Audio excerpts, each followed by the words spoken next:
864-502-1777. Make the phone call that can change your life the way it has changed mine. They won't let you fail. Call 864-502-1777. That's 864-502-1777 to schedule your consultation. The first 11 callers who mention healthy will get 2 free weeks added to their weight loss package. Call now, 864-502-1777. Mention healthy to get 2 free weeks or visit them at myphdweightloss. Rich Thomas Weather, a service of Wiley Sanders Truck Lines, where over-the-road dump truck drivers are needed right now. Home twice a week and every weekend. Must leave early on Sunday with Blue Cross Blue Shield. Call them now at 855-777-9785. We've got a pretty good forecast for these last few days of February, all things considered, and really the first few days of March, too.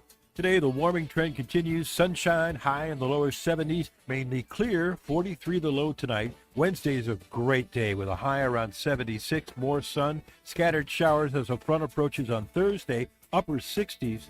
Behind the front, mid-60s on Friday. Friday and Saturday look really nice. Saturday will be in the low 70s, and even Sunday looks really nice. From the Blue Water Weather Center, this is Rich Thomas. 1819 News. Well, there is an Alabama tie to the recently appointed FBI Deputy Director Dan Bongino. Bongino has a daughter who attends Auburn University, and Bongino has been seen in the past few years attending the Auburn football games. Bongino is also good friends with Auburn basketball coach Bruce Pearl, U.S. Senator Tommy Tuberville, and U.S. Congressman Barry Moore. Moore, Pearl, and Tuberville all recently congratulated Bongino on social media for this latest development in him joining the FBI. Moore said that President Trump naming Bongino as deputy director was a fantastic choice, and Coach Pearl called Bongino a good friend and great patriot. I'll be back with more Alabama stories after this. Where I was living was not a great place to live anymore. I began to pray for a place to go, praying for all of these things that a 9-year-old would want. I wanted horses, big house with a bunch of people my age. I wanted parents. I wanted a mom and a dad. Before I even prayed it, the Lord had already answered my prayer with the Big Oak Ranch. Who would that 9-year-old be if she never came to the Big Oak Ranch? I would be trying to fight for survival instead of fighting to break a cycle. Big Oak Ranch, a Christian home for children needing a chance. A bomb squad had to be called into the town of Elba this past Sunday. A man was found inside a vehicle that had canisters leaking gas. The person inside was found to have also shot himself and was confirmed to be dead. The name of that suicide victim is not being released. Decatur police have arrested a Tuscumbia man for traveling to meet a minor for sex. Cornelio Adjun is accused of using Facebook Messenger to communicate with a 14-year-old girl and then traveling to meet her for sex. The person he was actually talking to was an undercover police officer. Residents in Ayrton, Alabama, are mourning the sudden loss of the high school baseball coach. Taylor Polk was 31 years old when he had a sudden cardiac arrest during baseball practice last week. Polk leaves behind a wife and children. I'm Andrea Tice. For more news affecting Alabamians, go to 1819news.com. And while you're there, subscribe to the daily newsletter. The views and opinions of the following program are solely those of the host and other contributors. These do not necessarily represent those of Liberty Acquisitions 825, Blue Water Broadcasting, its management, staff, or any advertisers.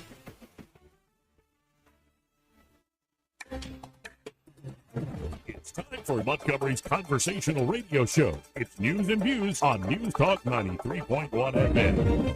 To join the conversation, call 272-9228.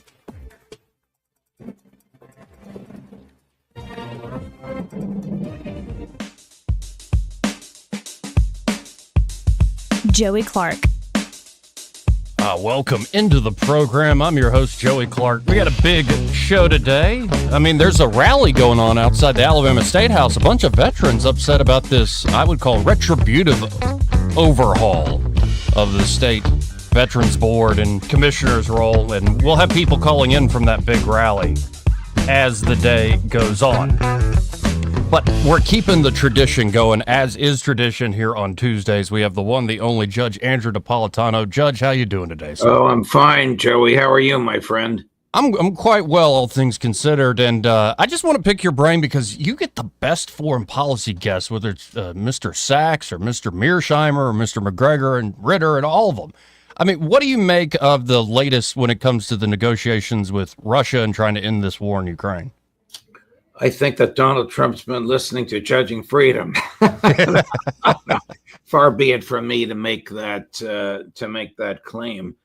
Yeah, Trump has been saying, not during his first presidency, but in the years between his two presidencies, most emphatically during the campaign, that he's not a neocon, that he rejects the basic premise of American foreign policy since the Truman years. Truman, which is that Russia is a danger and wants to harm us and wants to destroy us. And he wants to bring peace, and he wants to bring amicable commercial relations between the United States and Russia. And now he's attempting to do that. And it's got a lot of people who had a vested interest in the arms race and a vested interest in a $900 billion defense budget and a vested interest in this sort of foreign policy based on a whimsical fear. It's got all their noses out of joint. That includes many Republicans as well. Well, and I would take even a president and a U.S. government following just Mearsheimer's aggressive realism, let alone Sachs' defensive realism. But I think realism is the way to go in all this. And it's not that we shouldn't use power as the American government if we're going to have such a thing. It's that it needs to be used for realistic goals and to the benefit of the people of this nation. That seems like a pretty... and if you're using that strength to bring about peace around the world, it seems like maybe the best possible use of it's going to exist. Well, realism recognizes that every country has a sphere of influence, and it wants to be left alone. The Mearsheimer version of realism is we should contain and restrain those countries, and if that means getting in their face, so be it. The Jeff Sachs version of realism, called defensive realism, means we should talk to everybody. For heaven's sakes, during World War II, American diplomats spoke with German diplomats, not about strategy on the battlefield. They were trying to kill each other, but about things that would make governmental relations for innocent human beings, civilians caught up in the war, a little bit more tolerable. So Trump obviously recognizes either a variant of Jeff Sachs's version or a variant of both, because he's doing what Joe Biden and Tony Blinken absolutely refused to do, which is to talk to the Russians. Marco Rubio has already had a day-long session with Sergei Lavrov. President Trump has had a 90-minute telephone call with Vladimir Putin. They are planning an in-person meeting, either on May 9th in Moscow, which would be spectacular. That's their 4th of July, or earlier in Saudi Arabia, which would be equally as spectacular, but not as publicly flamboyant. Well, so my hat is off to Trump. I absolutely commend him for this realistic foreign policy based on peace and commercial transactions, rather than based on the view that the evil empire, Russia, is bad and we must defeat it. I mean, Victoria Nuland and her buddies that started this war in 2014 in Ukraine believed they could use Ukraine as a battering ram with which to drive Vladimir Putin from office because he's evil. Well, it's none of our business who's evil. We've had presidents who've been evil. We had a president of the United States who caused the death of 750,000 people, many of them in the part of the country where you now are. So presidents can be evil. It's none of our business if somebody on the other side is evil, just as it's none of their business if one of ours is. Here, here, here, here. And one name you mentioned, Marco Rubio. I couldn't stand that guy. I'd yell and scream on the show about Rubio. I don't know what's happened, but lately he's been fantastic. And I guess he wants to keep his job because the statements that he's making as Secretary of State are not the same things he was making as the ranking member of the Senate or the chair of the Senate Intelligence Committee or just as a regular plain old United States Senator. Next time you see Coach Tuberville, a friend of both of ours, ask him off air. He won't want to discuss this on air. Hey, Tommy, how has Marco changed? He'll give you a funny answer. I would love to hear that. Well, and I always appreciate your time. I know you probably got to run here, but If folks want to check out Judging Freedom or your op-eds weekly come out are still great. I'd go to your website, judgenap.com. You could also find it, I believe, at Creators. But folks want to check out Judging Freedom, who do you have coming up this week? Well, I just finished with Professor Sachs. I have Matt Ho and Karen Kwiatkowski today. Yesterday was Ritter. Tomorrow is McGregor, and Thursday is Mearsheimer. All my heavy hitters. They all come back every week. It's remarkable the number of views that they draw and the intellect and sound thinking that they bring. I mean, Donald Trump took a clip of what Jeff Sachs said and posted it on his Truth Social. It was very derogatory towards Benjamin Netanyahu, but this is the way Trump communicates. He wanted to put Netanyahu in his place. He used what Jeff Sachs said in order to do it. It was brilliant. And I know you'll get this just real quick. It's also amazing at the same time to see Elon Musk retweeting people like Jeffrey Tucker, retweeting people like Peter St. Onge, retweeting all these libertarians and these voices, including Ron Paul himself. It's kind of a crazy time to be watching. I'm waiting for them to have Ron Paul audit the Fed. That I'll believe only when I see it. Well, I want to see it. I appreciate it, Judge. I always do, and God bless her. Thank you, Joey. All the best to you. Again, folks, that is Judge Andrew Napolitano. Always appreciate his time. 272-9228 is the number to get in. Eddie Bader is here. How you doing? Doing pretty good. How you doing, buddy? I'm all right. And Byron Sheehy is back. Fellas, how are y'all? Good. Wonderful. How you doing? Doing better now. Yeah, you were a little under the weather, right? I'll blame that guy over there. Yeah? Yeah, you. I'm sorry I put it on you because I know what you went through, brother, and I owe you a beer. I'm sorry you went through that. Man, I'll settle for a few Propels and some electrolytes to help me get back. Yeah, it's something that Susanna gave me while I was sick. It was some kind of electrolyte thing. The most god-awful tasting thing in the world. Very salty, but the little bit I drink did make me feel better. But you're supposed to drink these things when you're sick, I guess, for dehydration. Mm-hmm. Yeah. I think it kind of made me sicker because it was so disgusting. It was like coconut water mixed with seawater. It was, but she this morning was feeling a little bad, so there was a little bit left. She drank it. She's like, "This stuff is a miracle. It works great." No, what is that stuff that they give to kids?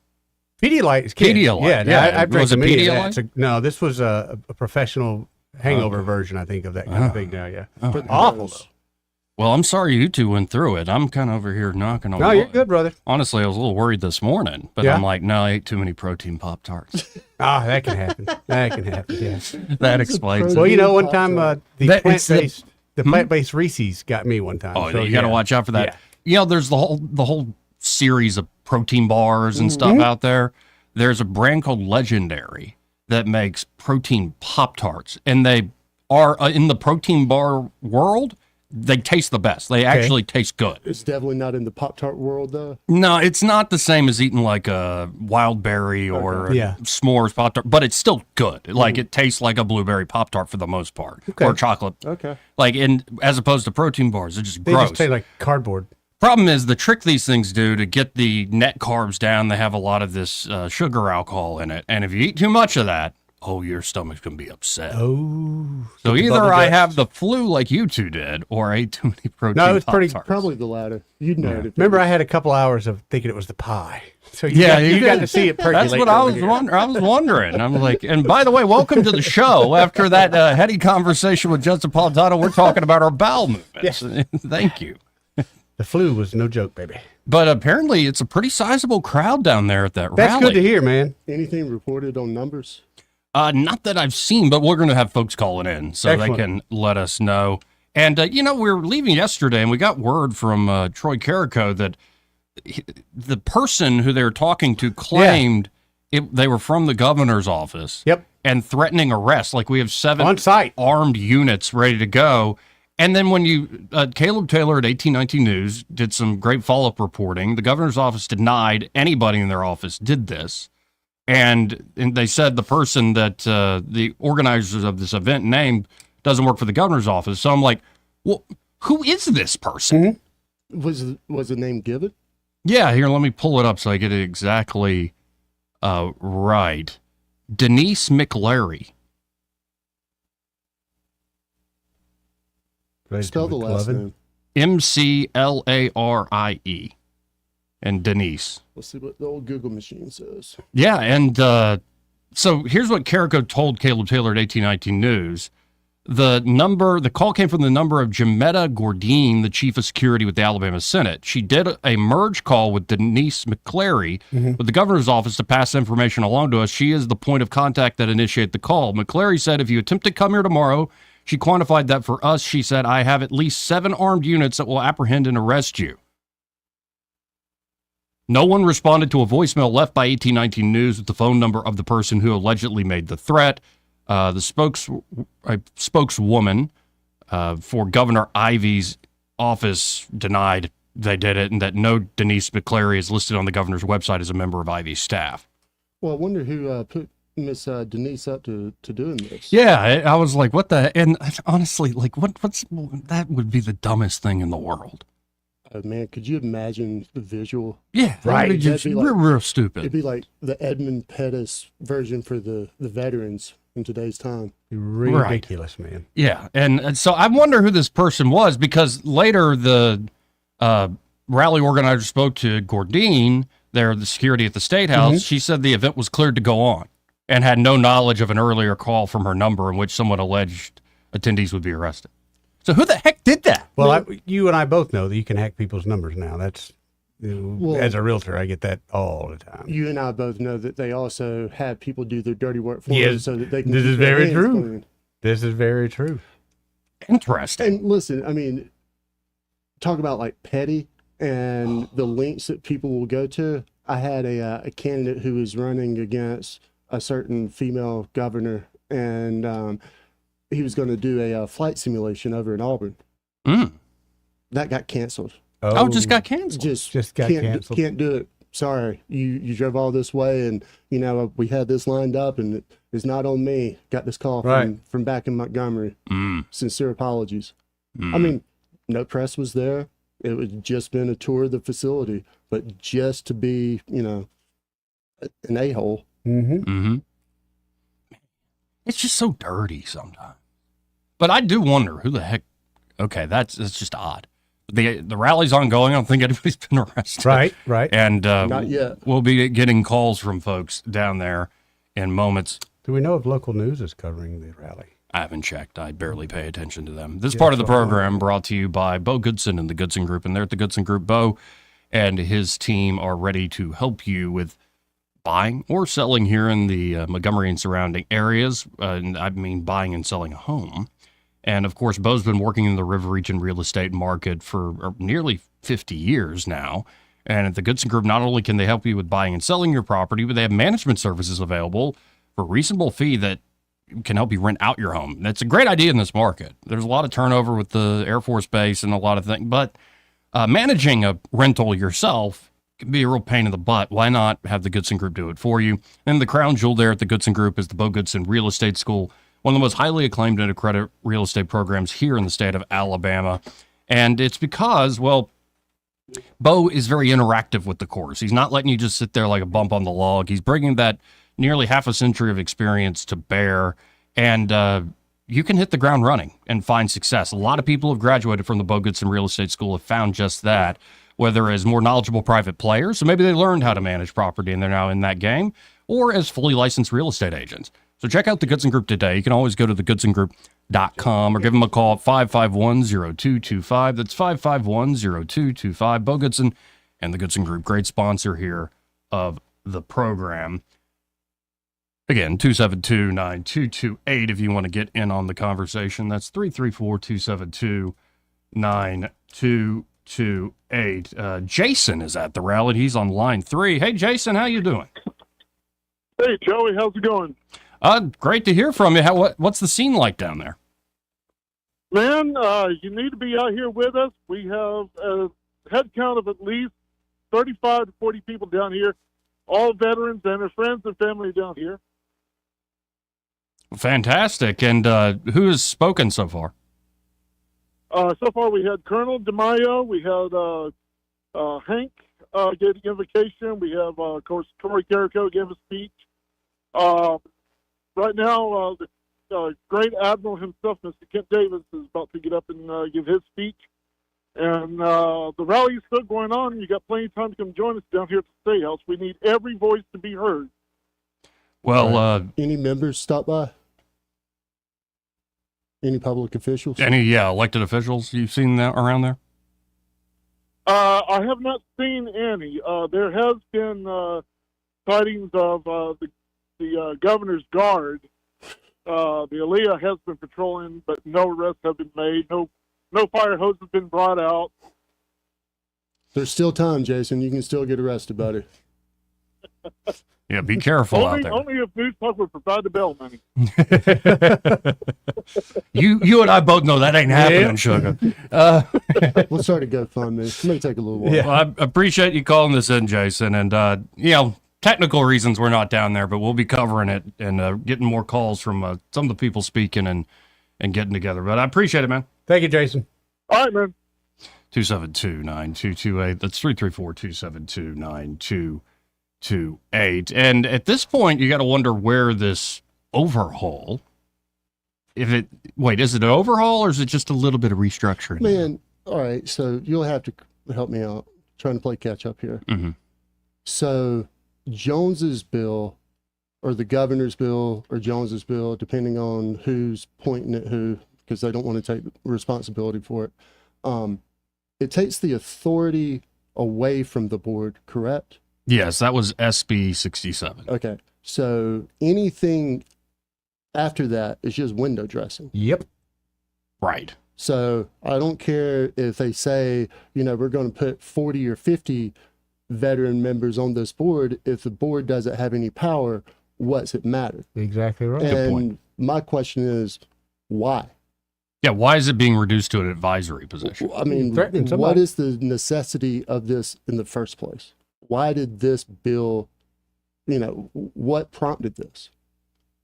Well, I think it was the spat with Kent Davis. I think it was personal. And it wasn't just like, because Kent, you got to remember, Admiral Davis, he says, okay, you want me gone, I'll resign. Yeah, all right. Well, he himself was ready to go. Let's back up before that. Why did they want him to resign? It's a good question because he filed the ethics complaint that board members brought to him. Okay, that so he was, the board had he was bound to. Yeah. He had no choice. He had to do that. Bound by his job, he had to do that.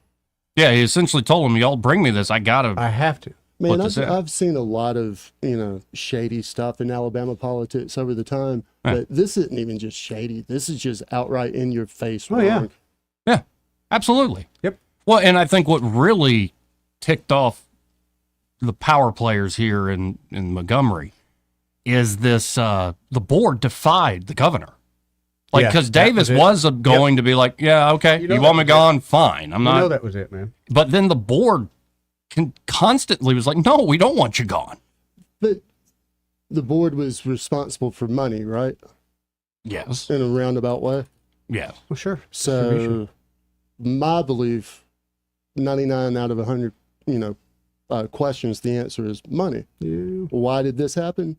Because they want to be able to control where every dollar goes. Yep. And so it would be the commissioner under the new bill would be hired and fired by the governor. And then the new board would only exist in an oversight capacity and have no real authority. Yeah, and these are the same officials that brag about how veterans are so important in this state and we always need them.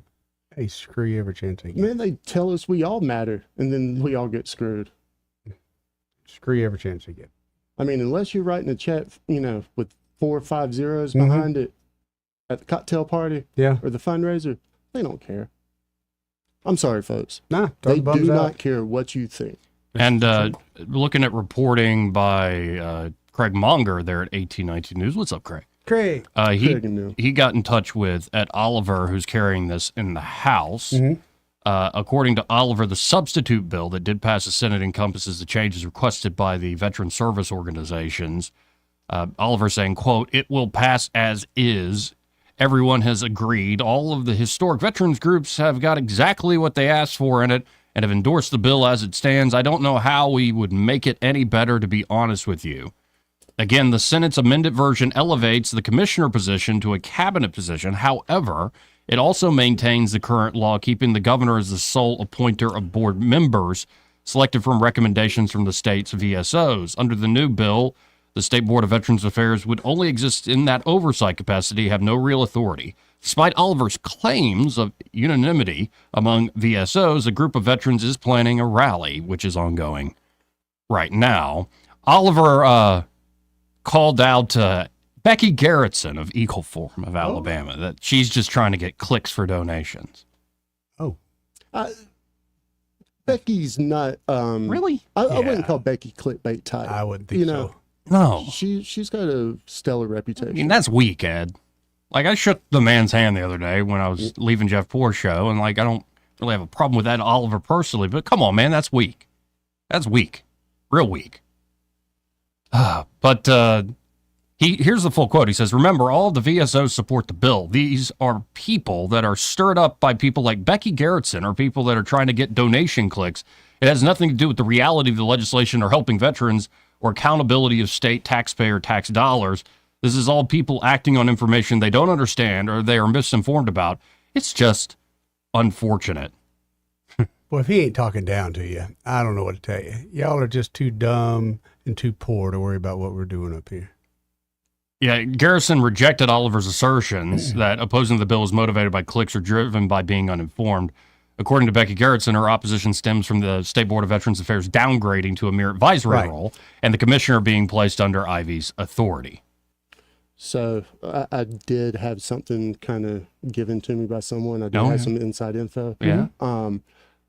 It's not earth-shattering here, but when you have to protect the people's names, or you don't want to say who's doing something to protect them, it's probably not a good look, is it? No. Nope. So I'm looking at something here that says, "Gents, ladies, can I get your endorsement to pass this on to Casey and Gina, the governor's press secretary, for inclusion in her press release for this afternoon or tomorrow morning? I'm recommending that names are not attached to the comments to protect the leadership of each department." All right. Bunch of courageous folks we got here, man. That's crazy. And actually, that email was from Robert Schmidbauer with VFW to other VFW members, as well as the American Legion, AMVETS, and DAV, asking their approval to pass on a statement of support to Governor Ivy's office to use in her own press releases with the following caveat. And that's the quote you just found. "I am recommending their names are not attached to the comments to protect the leadership of each department." So I don't have inside info. Where'd you read that? Craig Monger's reporting at So 1819 Craig's got News. inside Yeah, yeah, it's hard to beat Craig. Get off my sources, Craig. It's hard to beat Craig. 272-9228. How about this? Let's hit a break. But first, this part of the program brought to you by Josh and Leslie Ryder there at Dillon Rings. They will be closed this week.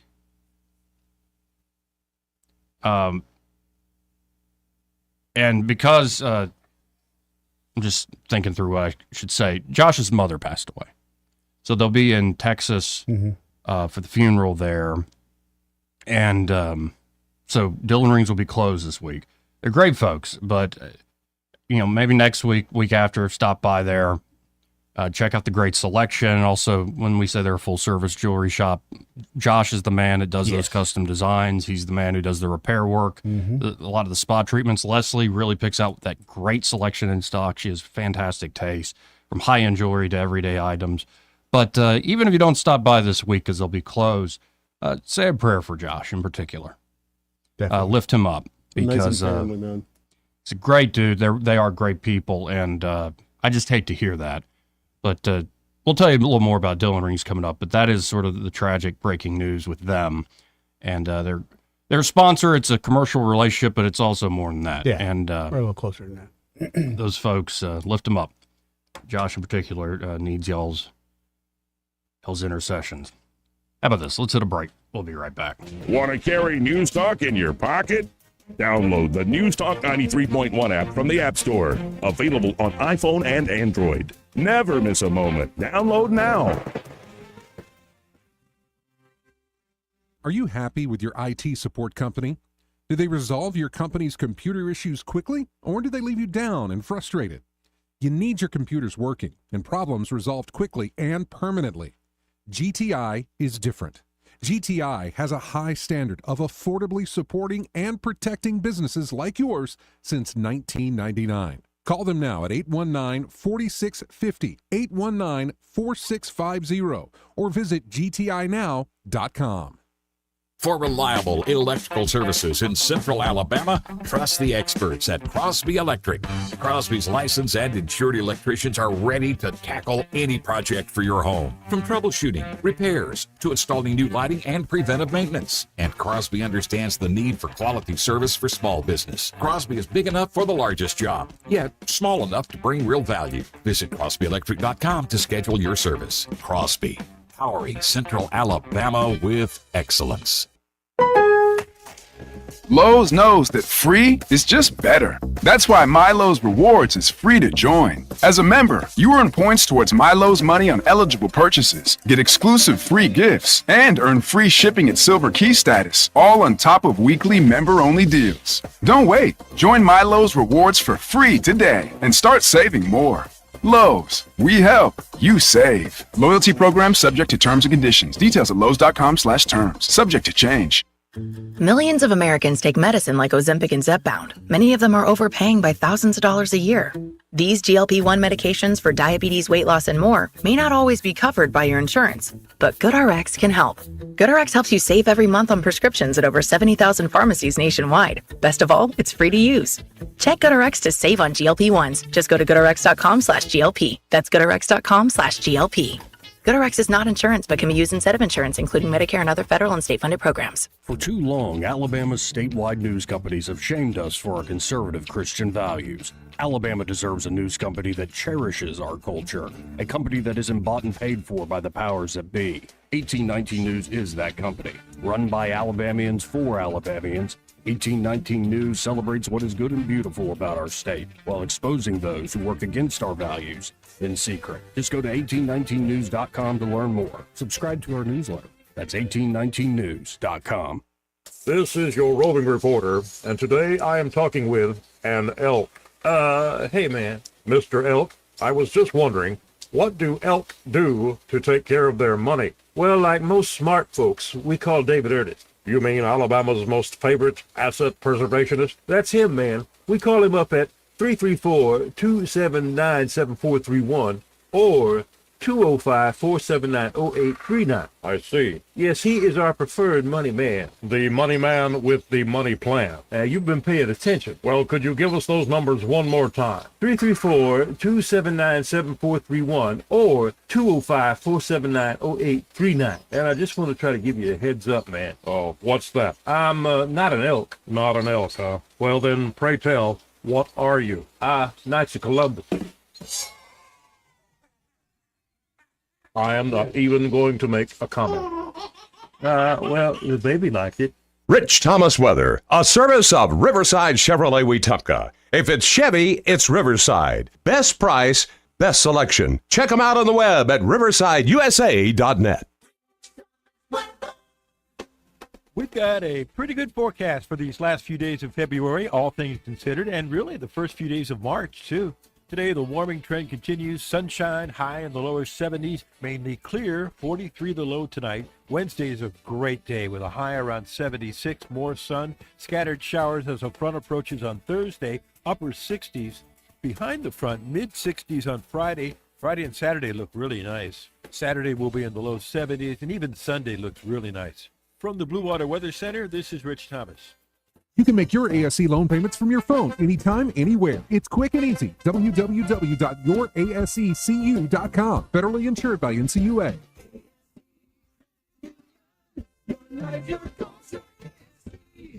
The River Region's News Talk Station. News Talk 93.1. WACV. News Talk 93.1.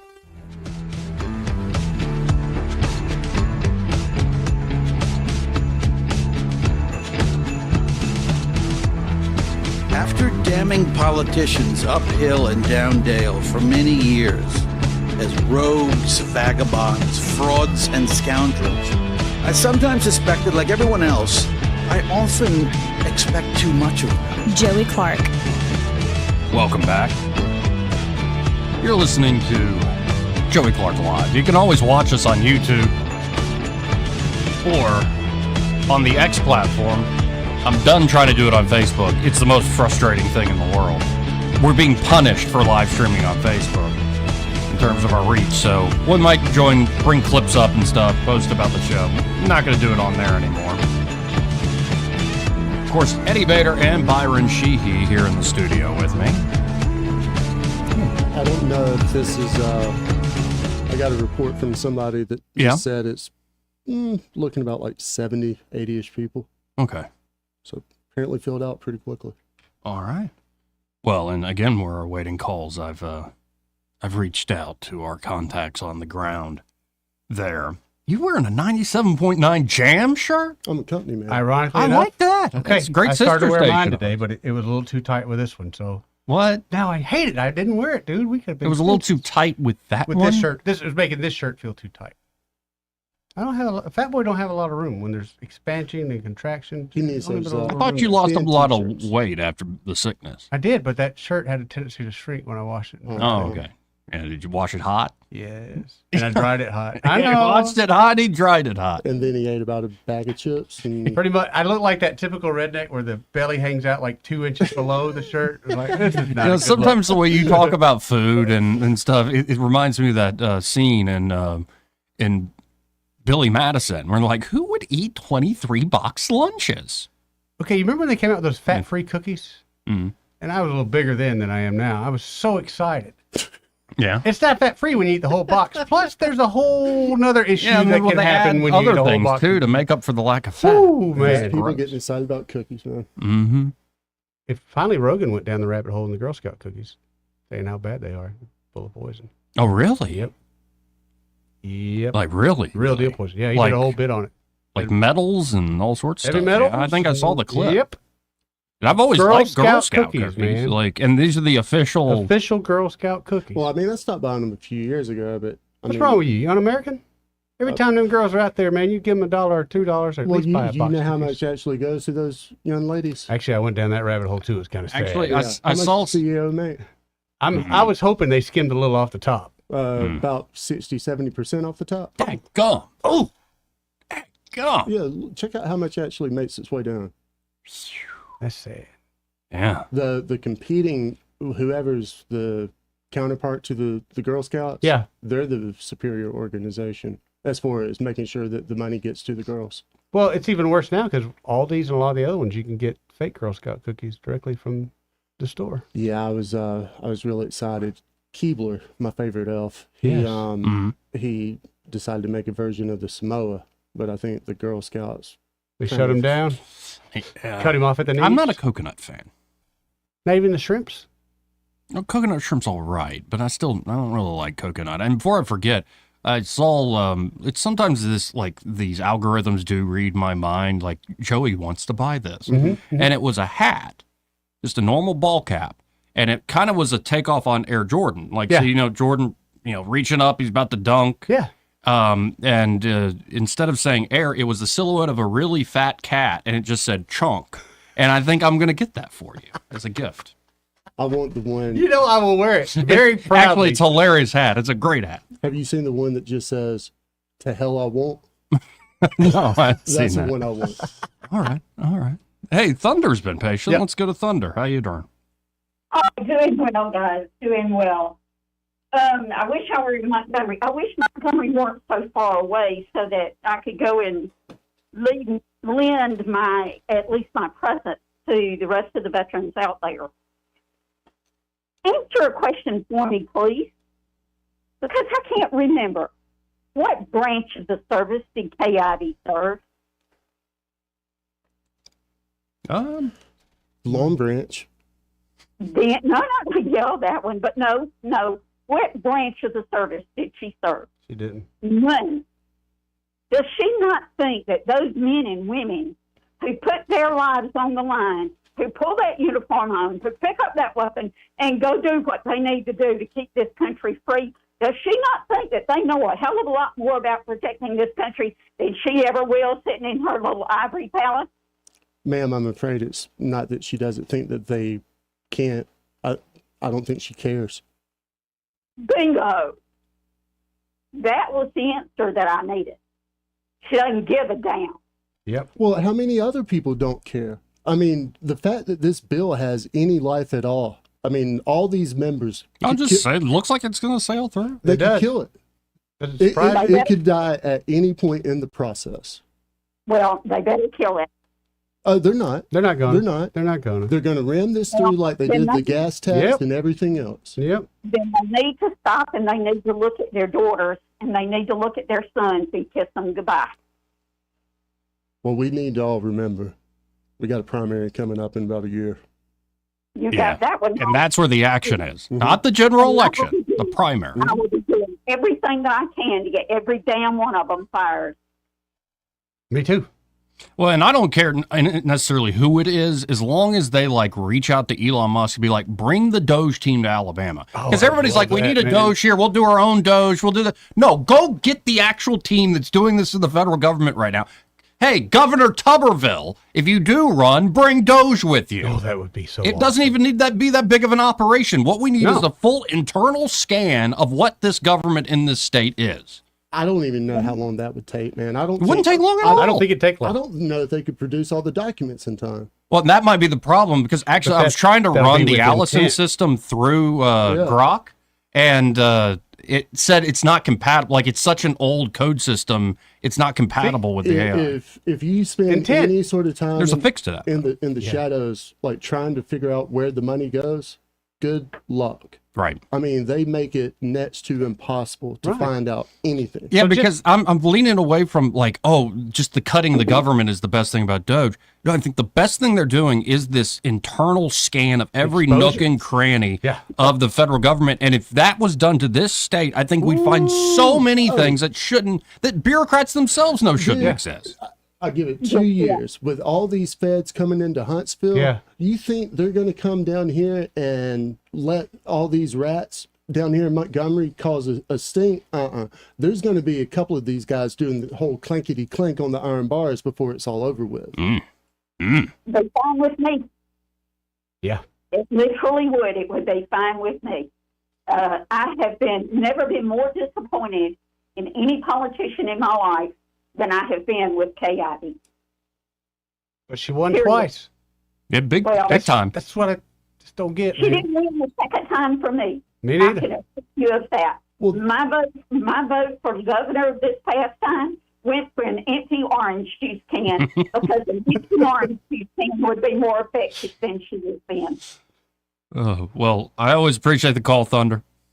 Thanks a lot, guys. Y'all keep up the good work. You too, hon. You know what's kind of peculiar to me? I love watching the members of the House right now to see which one is smart enough to be like, okay, so I can either piss off leadership and an 80-year-old outgoing governor, or I can piss off my constituents. Right. And but you got to wonder how much of them are paying attention. I think there's a lot of folks in the veterans community that are paying attention. That's why you run campaigns, though. Right. You know, all the stuff they're doing now is just the ammunition that's used later on during the campaigns. Sure. I mean, we'll see. It's just it's an overhaul. I think needs to be done. Not even accusing people of malfeasance, like just understanding every nook and cranny of the state government would be, I think, more valuable than any tax cut. I saw something yesterday. It was an MSNBC interview, and it was one of the whoever the CEO was for the latest AI that just blew up, a few weeks ago. Not DeepSeek. What was it? No, DeepSeek was the Chinese one. No, the U.S. one. Oh, Grok. Yeah. Grok 3. All right, was it Elon's?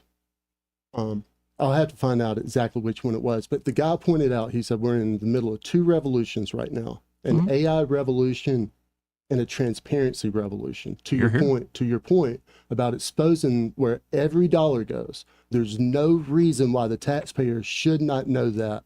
Or say like it's sessions in place, and this is what I was trying to do, and the systems just aren't compatible. Right. Because now Grok 3 has this deep search function, and it was having a lot of trouble getting into the back end and actually searching the Allison system. But can you imagine, like every session, you have an AI assistant that says, organize and tell me every single bill that's been filed and who filed it and the cost of it. These sorts of things, like have an AI assistant break down the budget. Like, and you're right, it's a transparency revolution. Man. And they don't want that. I do. I've been wanting it forever. It's going to happen so quickly. I would love it. I mean, it may actually happen this next cycle. Yeah, and whether it's Governor Tuberville or Governor Aidensworth or whoever's going to end up in the governor's chair, I think embracing that new technology to bring about transparency would be the healthiest thing for this state. And we might find, well, certain things are working great, but I wouldn't bet on it. Right. Hey, if it's working great, don't fix it. Right. But unless you piss off certain people with an ethics complaint, then we got to change it. Well, you got to have you got to have an ethics commission that actually has some teeth to it as well. I mean, we got a bunch of toothless guard dogs around here. And by the way, this one, I remember talking about this years ago when it first broke through. But the guys that started DeepMind, which was under Google, that was first to beat like people in chess. Mm-hmm. So it was a games-based AI, and it beat a world champion.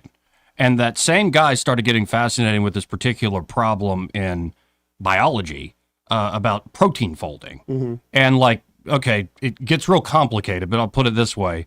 It's very complex to understand how different proteins combine, amino acids combine into proteins and how they fold in on top of one another. It's this crystalline structure that, it takes a lot. And eventually, through a lot of money, they were able to identify a certain protein, another one. And over, like, say, the last 40 years, scientists were able to identify about 150,000 of them. Thing is, there are like hundreds and hundreds of millions.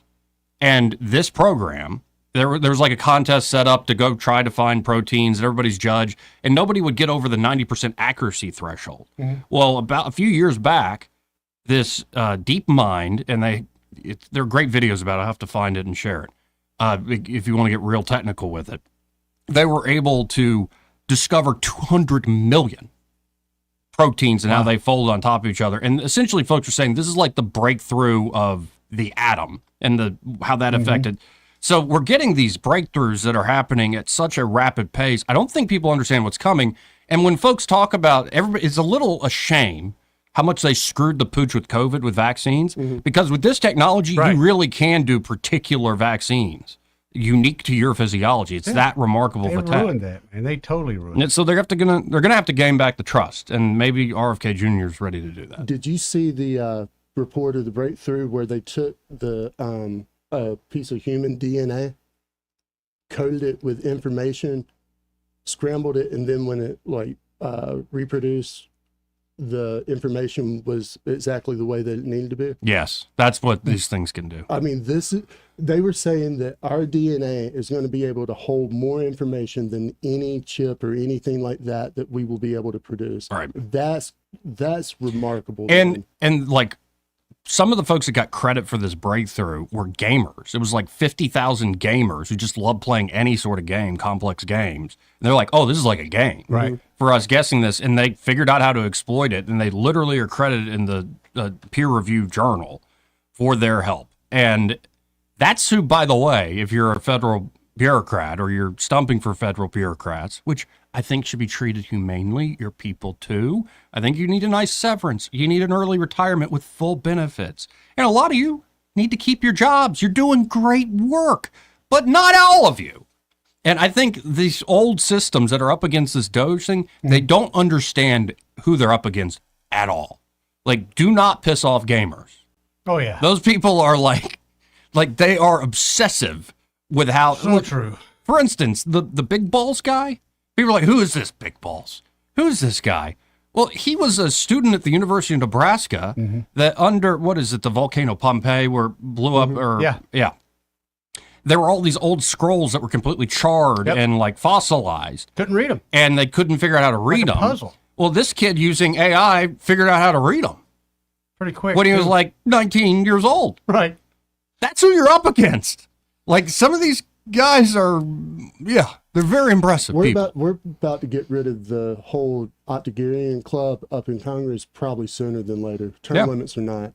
And I do think there's a revolution like amongst the youth where we're empowered. There is a true generational shift. But we're too old. I mean, it's the generation younger than us. No, but what I'm liking so far It's even folks say in their 40s, and that's the big change. I'm seeing with J.D. Vance, or you look at Katie Britt, or you look at these folks who are young, they're going in the way that like Doge is going. Even the so-called practical politicians are seeing, the practical move here is to go with Doge. This makes a lot of sense. Yeah, we do need to downsize government. And I think this is going to be sped up. You're right. The things that are coming, I think, are going to not only hit, say, the big national problems and systems in the face. Once this stuff is brought to bear here in this state or many other states, I think Ron DeSantis just called for a huge Doge program in Florida. He also called to eliminate all property taxes in Florida. Just incredible. I think a change is happening very quickly. Has anybody put the proposal out yet for all of us getting money for our data? Not yet. The more I think about this, that's a good idea. I think you're selling me on it. At first heard it, I'm like, I don't know. It's the most valuable commodity. It sure we is. have, man. It absolutely is. Like a data dividend. However, I mean, it would make it a lot more transparent because they're getting it anyway. They're just stealing it at this point. So I mean, I feel like we should be compensated for it. Why not? It's like you said, it's valuable information. They're going to turn around and make it marketing. money. Everything goes. How many times is it resold? Countless. Who knows? Yeah. As long as someone finds value in it, yeah. Yeah. The only thing that would happen was age out. Some of that data would age out over time. But 2729228. I got my first platform plank. That's it. Really? Yeah. That's it. That's all. Just that one. The first one. That's the first. That's the cornerstone. Yeah, that's the first of the new Byron Sheehy party. Just campaign. Campaign. I don't like it's parties. Not a party. Gotcha. I hear you. Yeah. You're not trying to be institutional here. Parties have invitations and regrets and hangovers the next morning. That's fair. Oh, quick programming note. I believe at 2:00, Andrew Sorrell will be joining us. He came out yesterday. Oh, that's right, Joey. He is running for Secretary of State here in the great state of Alabama. Not to jump out too early, but I love that guy. I gave full-throated support for him when he ran for auditor, and it's going to I'd love to see him as Secretary of State. I'll just be honest about it. I like the dude. I like Andrew Sorrell a lot. Also, we don't have it scheduled, but we need to get Wes Allen on because he's running for Lieutenant Governor. That was announced. So we're going to start to see a bunch of folks throwing their hat in the ring. These are early announcements in my humble opinion, but might as well get started here on these statewide campaigns. 2026 should be quite a time. But the whole bring Doge to Alabama idea, Doge is supposed to be done. It has a date certain it will terminate, which is July 4th, 2026. Okay. And the elections aren't here in Alabama till November, right? Like, you're going to have a lot of folks that worked at Doge who still have that skill set, and you can just scale this thing down to the states. It'd probably wouldn't take them 2 years. It would take them a few weeks probably here. You want to know the easiest way not to get a job in Alabama's politics? Be a competent outsider. If you ain't a part of the crew, man. Yeah, I'll give you that. If it ain't part of the good old boy club, then you're just out. Well, we got to hit this break. We'll be right back. He may not know whether he's coming or going, but whether you're going to work or coming home, Greg Budell is there. Mornings 6 till 9 and afternoons 3 till 6. Only on News Talk 93.1 FM WACV. Hello, this is Yasmin Hostin with Beauty and Beyond. We've been advertising with Blue Water Broadcasting for 10 years plus. If you would like to increase your business, use Blue Water Broadcasting radio stations. They get results. Did you know that radio is the #1 reach platform in all of media? It's true. Call us to find out how to put radio's #1 reach to work for your business. Blue Water Broadcasting. Local folks helping local business. At Guardian Credit Union, we believe that banking should be personal, just like the relationships we build with members. Imagine a place where you're not just a credit score, but a valued part of our community. At Guardian, our dedicated team takes the time to listen, understand, and tailor financial solutions that fit your unique needs. From buying a car to saving for college and even starting a small business, we've got you covered. Come experience the Guardian difference and let's achieve your financial goals together. Guardian Credit Union, where you belong. Federally insured by NCUA. Live local talk. The River Region's only 24-hour News Talk FM station. News Talk 93.1 FM WACV.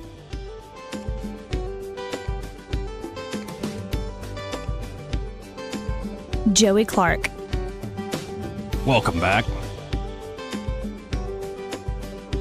Let's go right to the phones and talk to George. Hey, George, how you doing today, sir? George? Hello? Hey, George, you're on the air. What's up, sir? Oh, okay. Did I hear you say that you were having some trouble with Alice? I was talking about the Alabama legislative system. Like, the website's, I believe, called Allison. I know it will. What kind of trouble were you having? I was trying to use the Grok 3 new deep search tool, and I pointed it at the website and wanted it to essentially summarize all the bills that have been filed this session. And you can, when deep search works, you can see how it's literally thinking through it, the logic, and it was saying it wasn't able to access a lot of the back-end coding, which is beyond me. So it wasn't able to read the website because of the way the website's set up. Okay, the Allison website, speaking of, you were trying to use a third-party something other to look through it, right? Yes. Okay. Well, you know, with Allison, you can see every bill that's been filed by an individual. You can look under that individual's name. Right. If you want to know what they cost, say something about that. They don't put a cost on a bill until it comes out of committee. Okay. And there's a lot of bills, good, bad, or otherwise ideas, that never come out of committee. I mean, the system was not designed to give comprehensive information. Right. I think like you want. Yeah, and I know what you're talking about, how you can go look up particular bills and whatnot. I was looking for more that comprehensive, letting the AI do its work, and that third party is apparently not compatible with the way that website's set up. Right. That Allison was never designed for AI to be used on it. It was just, it's a record-keeping system, like a bunch of 4x6 cards. Right. And it's not sophisticated. It's got a lot of crap in it because there's so many bills filed. But it ain't very sophisticated, so if I was you, I wouldn't try to use an AI analysis machine on it. It ain't worth the trouble. I bet if and maybe I should have listened to people years ago, learn to code. If I actually knew how to code, I bet there's a fix to actually make it more compatible, but that's beyond me. So, yeah, I tried. I was like, well, maybe it'll work, and no, it didn't work. Okay, well, okay, so you told people maybe it'll help somebody else somewhere. Okay, I thought I understood what you were saying. I used Allison for 30 years, and I used Allison before it was Allison. Anyway, that's all. It's there. Make of it what you can. That's about it. I appreciate it, George. Appreciate the call. Goodbye. 272-9228. That change is coming, man. That change is coming. Right. The system wasn't designed that way. Well, and I think that's, for instance, what the Doge team in Washington, D.C. is doing. Right. They're running up against these very old systems that aren't compatible with their comprehensive systems, and they are very quickly making it. They'll figure it out. Compatible. Yeah. And that's what has people so freaked out, that they were able to do that so fast. Gotta love it. Can't wait. Why are there two chickens on the coop cam? Guy's showing off his chickens that he's a Fox business analyst? He's got chickens. Probably got eggs. He's probably making money now. Probably. Eggs. Pricey. Forget about it, man. Yeah, I know. Well, Anyway. I did see some of your quail eggs. Yeah, I didn't, not quail eggs. Your duck egg? Duck eggs. Saw the are better. quail eggs at the Publix. It was like $40 for a dozen. Yeah, quail egg. I don't know. They're too little. That's what my thought. They were Right. tiny. They're like robin eggs. You Like ever they're gotten candy. like an ostrich egg or an emu I've egg? seen them. I've never eaten them, but I've They're seen apparently them. really hard to crack. Like you've I got to could score imagine. them and like take the top off. But I wonder how. And they're massive. Where y'all hanging out? The internet. Yeah. I saw that movie Caveman, that ostrich egg kind of fell over a geyser and it cooked. And that's Or how what's they the one with Chris Farley and Matthew Perry? Almost Heroes? Oh, yeah, that was awful. God, You didn't was like that awful. one? No. See, when I watched that as a kid, I'm like, Yeah, I can see that. especially him Yeah. falling. Well, there's several movies where he falls down a hill. Hey, that's Chris Farley. That's his move. So, Chris, we got to talk to you about something. There's going to be this scene where you fall down, Yeah. hurt yourself. You That's his okay with move, that? man. What was the Farley story I heard the other day? It was some watch party, and I can't remember. It was Farley invited the party, and they had some buffet spread. And somebody made a joke like, don't eat it all, Farley, or something like that. Oh, Lord. He kind of disappears from the room. All of a sudden, he comes back, and the plate is full, but it's like 2 pieces of bread, and he's got the guy's cat. And he's like, I will eat whatever I want. We got to hit this break. We'll be back. Broadcasting from the Riverside Chevrolet Master Control Center, this is WACV Cusana, News Talk 93.1 FM. When it's Chevy, it's Riverside. With SRN News, I'm Jason Walker. Speaker Mike Johnson and his leadership team searching for the consensus on the House GOP conference plan to advance President Trump's legislative agenda. So far, that has eluded the group, but as the blueprint grows, officials say they are hoping for some kind of action, possibly by later today or early tomorrow. Huge gathering in Dallas for the next few days. More than 5,000 Christian broadcasters and faith leaders from all over the world gathering for the annual National Religious Broadcasters Convention. The Vatican says Pope Francis, still hospitalized in critical condition with double pneumonia. However, he was well enough earlier today. He met briefly with the Vatican Secretary of State to discuss a number of issues. This is SRN News. Just hearing the word IRS can make people break out in a cold sweat. No one wants to deal with the IRS, and now you don't have to. The good news is Legal Tax Defense has been successfully negotiating with the IRS for more than 15 years. It doesn't matter how much you owe, whether it's $5,000 or $5 million. You deserve the best in the business on your side, and that is Legal Tax Defense. Even if you're working with someone else and just want a second opinion, there is no cost or obligation to call. They can prevent levies, liens, wage garnishments, even file back tax returns. And the best news about Legal Tax Defense is they won't take your case unless they know they will reduce or eliminate your tax debt. Call Legal Tax Defense right now for a free, no-risk consultation. 800-292-7875. 800-292-7875. You have nothing to lose, but everything to gain. 800-292-7875. Rich Thomas Weather is brought to you by the Harriet 2. The Harriet 2 Riverboat has the perfect way to start your weekend each Friday with the Spring Dinner Cruise. Enjoy live entertainment, dine on a delicious family-friendly dinner with your favorite beverage from the Cash Bar. Boarding starts at 6:30 and the cruise at 7. Book your cruise today at funinmontgomery.com.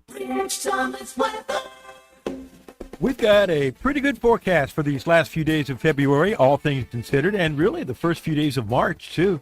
Today, the warming trend continues. Sunshine, high in the lower 70s, mainly clear, 43 the low tonight. Wednesday is a great day with a high around 76, more sun. Scattered showers as the front approaches on Thursday, upper 60s.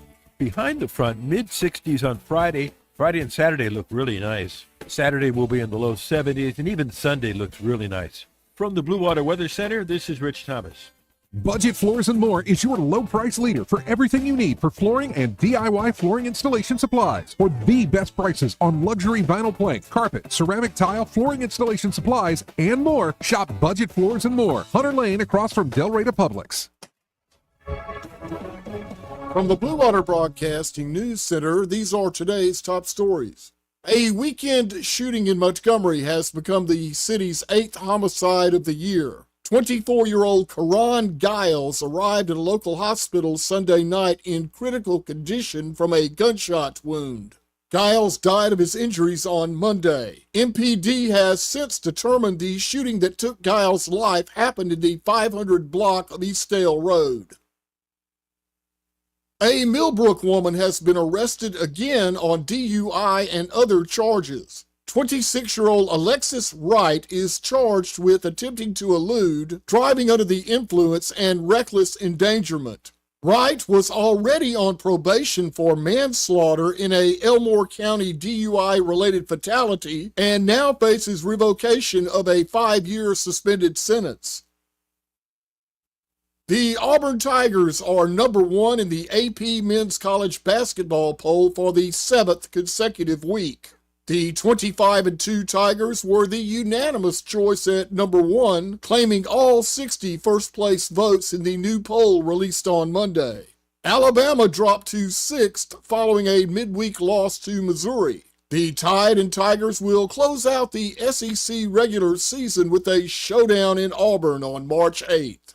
From the Blue Water Broadcasting News Center, I'm Sky Mosley. This hour of news and views is brought to you by our good friends at Alabama Home Mortgage. Alabama Home Mortgage, 567-4223. Visit them on the web at myalabamahomemortgage.com. NMLS number 1586368, an equal housing lender.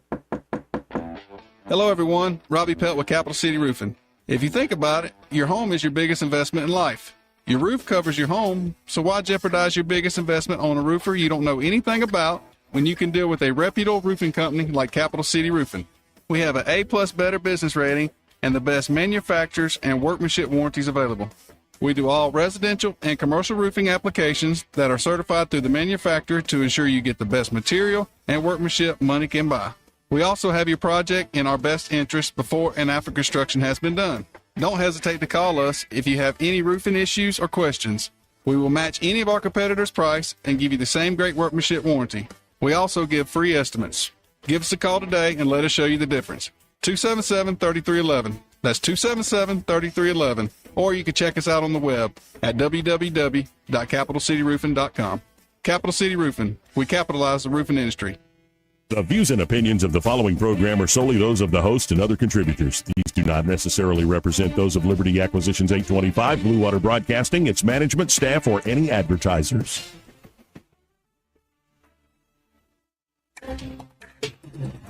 It's time for Montgomery's conversational radio show. It's news and views on News Talk 93.1 FM. To join the conversation, call 272-9228.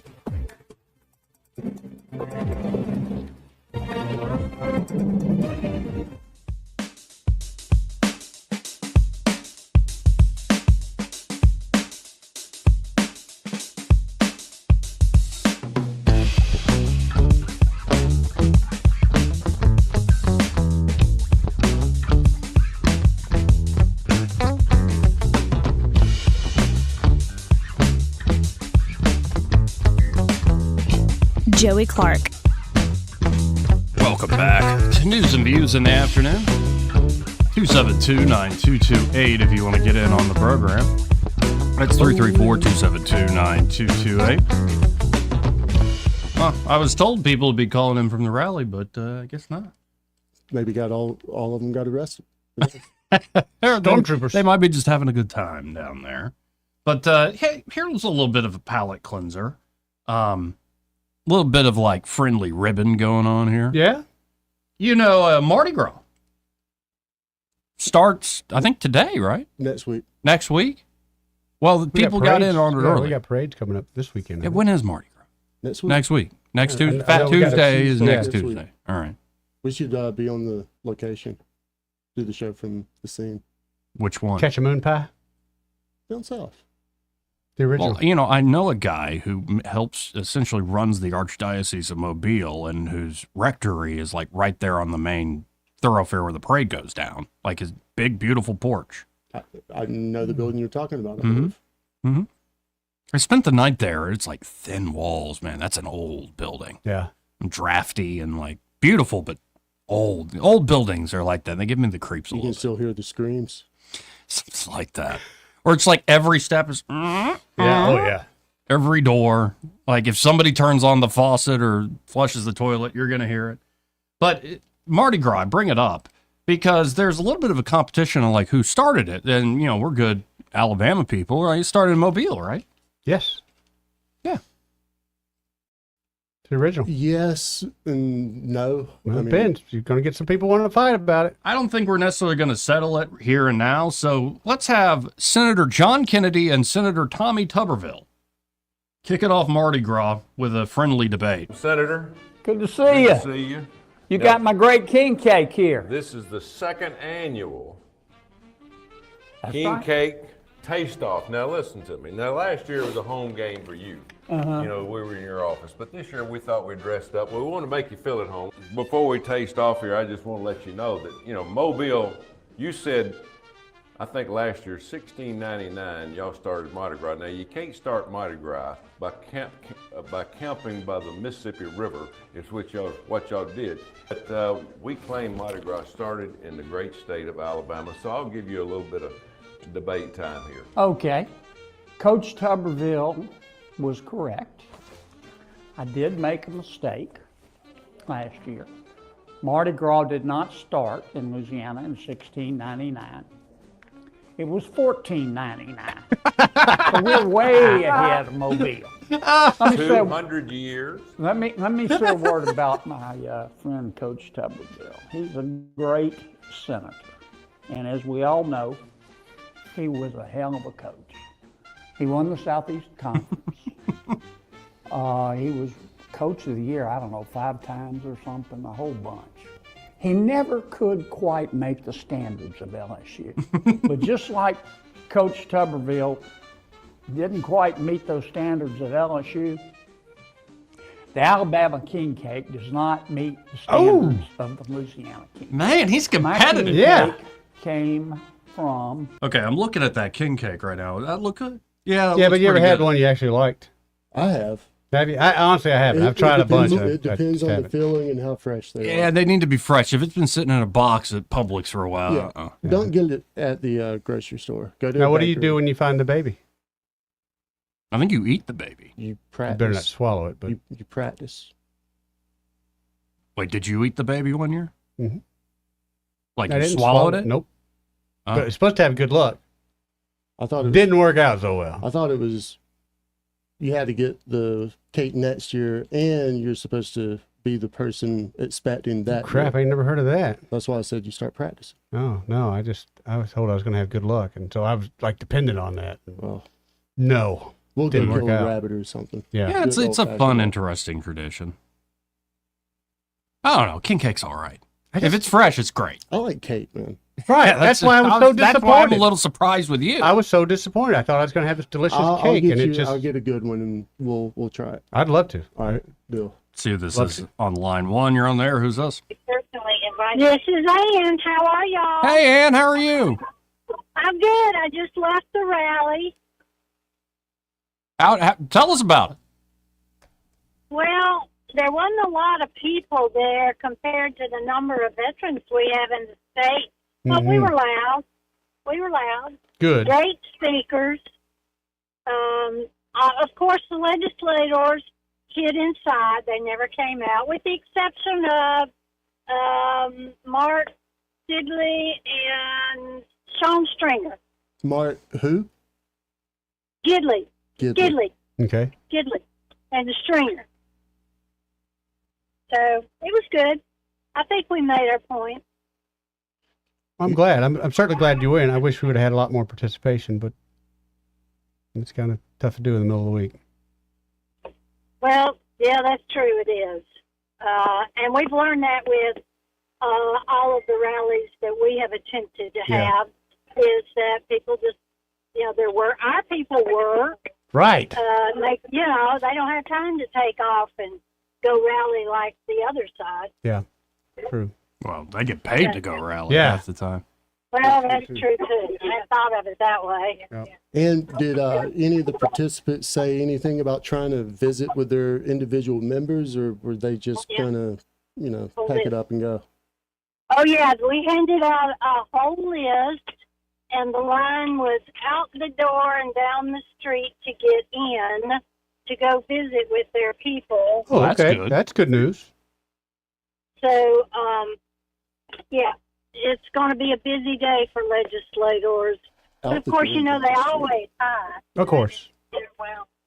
Yeah, because I've been down there the last 2 weeks, and I'm in and out because I get there early. I'm in and out pretty quick. So if it's out the door and down the street there, that's a heck of a lot of people. That's at least 80, maybe to 100 people. Sounds more than 30. Oh, yeah, I think so. But, considering the amount of veterans that we have, it should have been a whole lot more. Oh, I agree. And, but they were a vocal group, so maybe they'll make a point. Well, I mean, correct me if I'm wrong, but this thing kind of had pretty quick movement on it. I don't know how many folks actually had time to even pick up what was going on unless they were right here in this media market or that's true. involved with the veterans associations themselves. Well, you are right. That is true. It was on Facebook, but it only, conservative Facebook often gets blocked. Yes, it does. Oh, I've Joey noticed. knows. Yes. Me too. Although I received a message this morning that they were going to permanently delete mine for breaking some rule, but I had no idea what rule I broke. Which one did you break? Did you put racy photos I have up? no idea. Well, I'm just joking with her. She normally breaks about 10. Well, if it makes you feel better, I get those threats regularly that they're going to, it's always a scam. They want you to answer so they can get some info from you.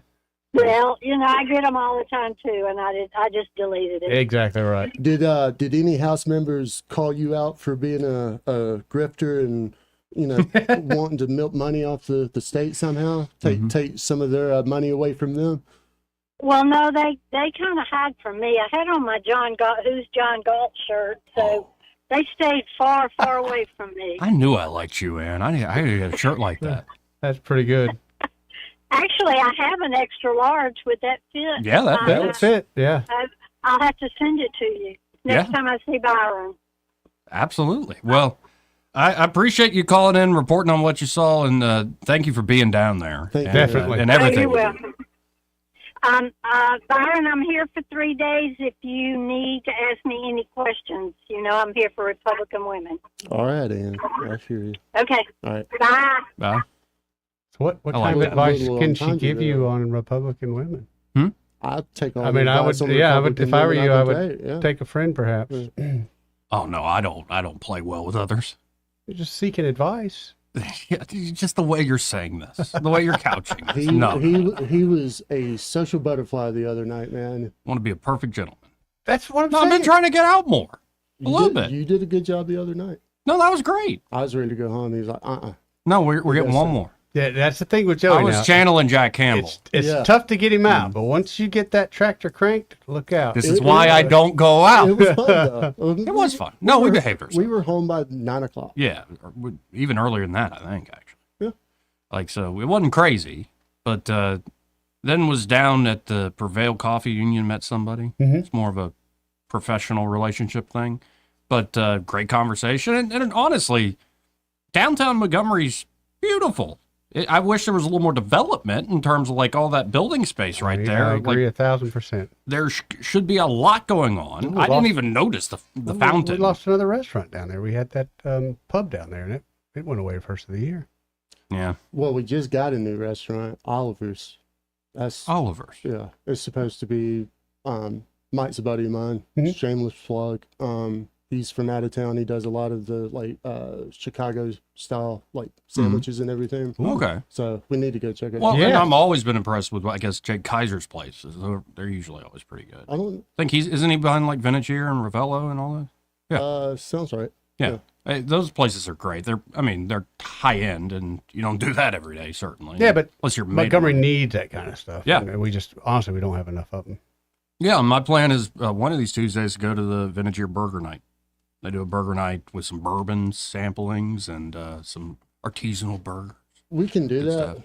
but I promise you, the three of us, we could do a bang up job on burgers and bourbon ourselves. Well, I know. But it's the going. It's the experience. It's like I'm trying to get out here to stop undercutting. A good idea would be something like you were saying there, but we all make a little something. Like Joey, I'm sure would make a steak. I could make a salmon or something like that. It'd be great. You can make a what? Salmon. Salmon? Yeah, Lake Jordan salmon. Salmon? No, salmon. Wait, there's salmon in Lake Jordan? No, that's just what we call it. We make it on the lake. So it's called. Catfish. Oh, catfish. Yeah, we got some great catfish. Catfish is good, especially fresh. You can fry it up. As long as you don't get too big ones. The big ones, the older ones, they don't taste so good. You ever eat carp? I have, but not because I Was thought that it when you were delicious. snipe hunting? No. We had a carp ball. Somebody made carp balls. Over in Europe, they eat that crap, but it's not Too many my kind of thing. bones. Yeah, it's just not my kind It's of just a gross fish. They're massive, though. Yeah. I remember being a kid looking down, because we knew folks that lived right on Lake Martin. You just look down over, and it's like, dadgum, look at those massive fish. Take a 4-inch piece of PVC pipe and you attach it next to your pier, drill some holes in it, and fill it with dog food, and you will have carp parked. Looks like submarines parked outside there. And when the water goes down for whatever reason, they can't quite get to They've got a bunch of them outside the museum, the Fine Arts Museum. I think in that pond there. I think there are a bunch of the last time I was there. Koi, though, isn't it? Or is that No, it's real deal carp? I think they're carp. They're big. They get mad if we go down there and do some fishing? I'm just saying. If you do, yeah. Can I bring my pole? Because no. See, this has gone too far. They like corn? Should I bring some corn? This has gone way too far. You're already talking about taking your pole into public places. Yes. This is not cool. Lagoon Park used to be a great place to do that, but can't do it no more. Ain't no fish out there. Anyway, this part of the program brought to you by James Cole and Cole Plumbing, and they're at Cole Plumbing. They're ready to help you out with any and all of your plumbing needs. Could be something simple like clogged drain. Mm-hmm. If you pour Drano once and it doesn't work, don't pour the whole bottle. You're going to destroy your pipes. Doesn't work any better. Especially if it's the kitchen sink. You're going to destroy the garbage disposal. Exactly. Very quickly. Exactly. Get the professionals at Cole Plumbing out there. They can also help you with like a low water pressure problem. Say you flush the toilet and something starts bubbling up through the shower drain. No thanks. Maybe you've got a big old leak. Inside or outside. Yeah. Like, you need to get it fixed quick because that's a lot of water. You get that $500 water bill. Yeah. Ooh, nobody wants that.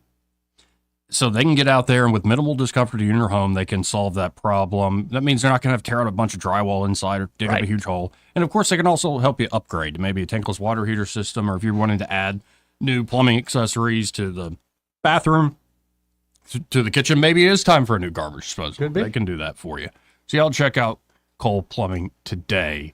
You can always go to coleplumbing.com, make an appointment there, or just call them up at 279-8919. That's 279-8919. And just remember, folks, when you have trouble with your bowl, call on Cole, Joey. 272-9228. We got some calls Yeah, we do. flowing in here. Let's go to line one. You're on there. Who's this? Hey, guys. Hey, Robert. I love your show. Mm-hmm. Hey, everything I'm seeing on some other media is everybody's uptight about an email to give 5 bulletin points. Mm-hmm. Yeah. And I just wanted to ask you, Joey, did you turn in your 5 bulletin points? Yeah, I just ran it through Grok 3 and he made stuff up, and that should work. And actually, I'm really giving you kudos because what I'm saying, you hit way more than 5 every time you give a show. That's performance, and you got a great show. Anyway, I was calling. Yeah, I usually shoot to hit way more than 5 on this show and in other things, too. If you hit 5 by the end of the show, I'm proud of you. I'll be honest. That's right. In 3 hours? 5, 3 all hours, right. You get 5, yeah. Yeah, that's all right. Consistently, yeah. Right, he must work out. Well, and I agree. It can feel like an insult to have to do that when you're working your ass off, but if you're not working your ass off, then you get on TV and complain about losing your job. Oh, yeah, that stuff is just driving me nuts. Yeah. And then Eddie knows a little bit about this. See, in the private sector, you show up for work, you got your lunch bag in your hand, right? Yep. And they say, hey, there's a company meeting, and y'all just come up front. Mm-hmm. And then bring your y'all lunch. get sent home. Bring your lunch with you. Yep. That's right. Bring your lunch. Bring your lunch with you. But I don't want to be heartless. In other words, no matter who it is, whether you're a federal employee or not, losing your job is not fun. Right. It's not fun We've both at been all. there, Robert. You know that. Yep.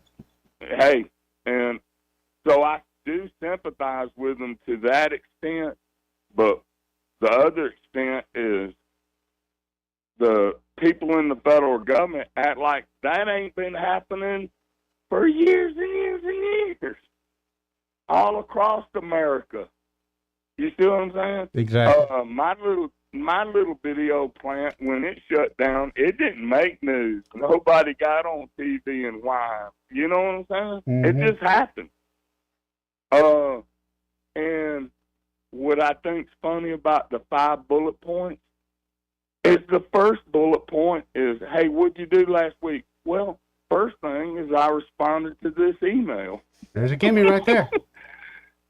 Hey, you've already checked off one. Hell, you ain't got but 4 more to go. Exactly. Well, but appreciate it, Robert, as always, man. Hey, but I love your show. Hey, you check off 5 every time. Every time y'all on the air, and I love your show. And Thank I you, was Robert. just trying to make a joke. No, that's brother, all man. 272-9228. Let's go to line 4. You're on there. Who's this? What's up, guys? It's Daddy-O. What's up, Daddy-O? Man, just another day up here at the lake. But y'all was talking about that fishing, Eddie and Joey. Now, I'm beginning to think, Eddie Bader, there ain't no fish in Lake George no more. They're still there. They're just a little bit harder to find than they used to be. I'll give you that. I'll tell you, I was out there the last couple of days just goofing and drinking a beer, just throwing some chicken livers out there. And you catch them, but they ain't big enough to eat. Yeah, you're going to have to get out a little deeper water. And I would suggest, it sounds funny, but my buddy Mitch got me hooked on shrimp. Shrimp for catfish works very well. Better, I mean, especially we'll do the jugging. We can't get them to touch any blood bait, but they'll hit that shrimp every time. I'm going to get me some shrimp and try that. But Let it sit in the sun for about a day before you put it on there, though. It's got to get good and ripe. You need to have one small segment, Joey, for Eddie Bader to give his fishing comments for the day. Well, won't be too long. I'll be calling Joey from the lake. Have to call in from fishing instead of being sick again. That's coming up. March. Yeah, warm weather's coming up. I would get Joey to go, but I don't think he can swim. I think he's scared of the water. I think he is too. But I heard he got a little racked up the other night. Somebody seen him out, said he was having a good time. Got racked up, Got racked up? What does that even mean? You're having a good time. Got him racked up, homie. Got a little lubrication in you. Sometimes y'all just set him up, knock him down. Hey, Eddie, before I hang up, my archive's about up. And I hadn't heard the latest stories possibly about Joey maybe having some female friend. What was that? That would be an interesting story. Yeah, Eddie. I mean, Joey, is that a true rumor or a false rumor? A friend? He's got lots of plenty female of friends. friends. Yeah, got friends. Well, let me rephrase that. A spend the night friend. Well, I try not to spend the night. I try to slink off. Professional. To my own bed. My time's up. He gone. See you, buddy. 272-9228. You leave with a Capri Sun and a snackable. That poor little 3-year-old cried his eyeballs out at recess the next Somebody day. stole my snackable, Mama. Mm-hmm. It's that man. 272-9228. I was barely paying attention to any of that. Of course. It's 334-272-9228. How about this? Let's hit a break. But first, let's tell folks about Pest Pro Services, Eddie. I think one of the things we should talk about, and we've done it a little bit, Joey, but they're player of the week. You know, we always talk about how they go above and beyond with their customers. And this is just another thing that, to me, that they do for the community, where you can nominate any player in any sport here in this community. And they will take a look at it. And if, the nomination meets their standards, you'll get the award of player of the week. They put you on their website. They celebrate you. This is a great thing. How many other businesses do you know that do that kind of thing? Not many that I can think of. And Ashley and her team, they do this consistently. And that's not to mention, or not even to brag about, the pest control services that they do. They do pest control as far as mosquitoes. I got that coming up. Termite, to me, is coming up a big way. So many people, when I found out the hard way too, where you get a call or maybe you witness the swarm in your house, and it looks like literally something out of the Bible. You're scared to death. You're like, what do I do? Ashley and them can handle that. So to prevent things like that, I'm telling you, make them your everyday pest control service. And especially like someone like me that has investment properties, they're an extra set of eyes I have on my investment property. If they see anything funny going on, they call and let me know. Folks, you can always learn more going to ppsriverregion.com or just going to Pest Pro Services on Facebook. And that's a great way to nominate a player of the week. Just direct message them there on Facebook with a player, young person you think is deserving of the spotlight. And, of course, you can just call them direct for all those pest control needs, 265-9990. That's 265-9990. When you want to know, call a pro, Pest Pro Services. And be sure to tell Ashley and that great team that Joey and Eddie, those fellas on the radio, sent you. Want to carry News Talk in your pocket? Download the News Talk 93.1 app from the App Store. Available on iPhone and Android. Never miss a moment. Download now. Since 1966, Alabama Sheriff's Youth Ranches has been more than just a place to stay. It's been a place to belong. For children facing hardships through no fault of their own, our ranches provide more than shelter. We offer a warm home, a loving family, and a future filled with hope. With open arms, we welcome these young hearts, giving them the love, structure, and guidance they need to heal, grow, and thrive in a warm Christian environment. Together, we can give Alabama's children the chance they deserve, a chance to dream, to succeed, and to feel truly cherished. Every donation stays within Alabama, directly impacting the lives of the children who need it most. Join us in making a difference. Visit AlabamaSheriffsYouthRanches.org. Follow us on Facebook and Instagram, and download our app from your app store. We'd be honored to have you as a part of our mission to lift up Alabama's youth. And remember this, it's easier to build boys and girls than to repair men and women.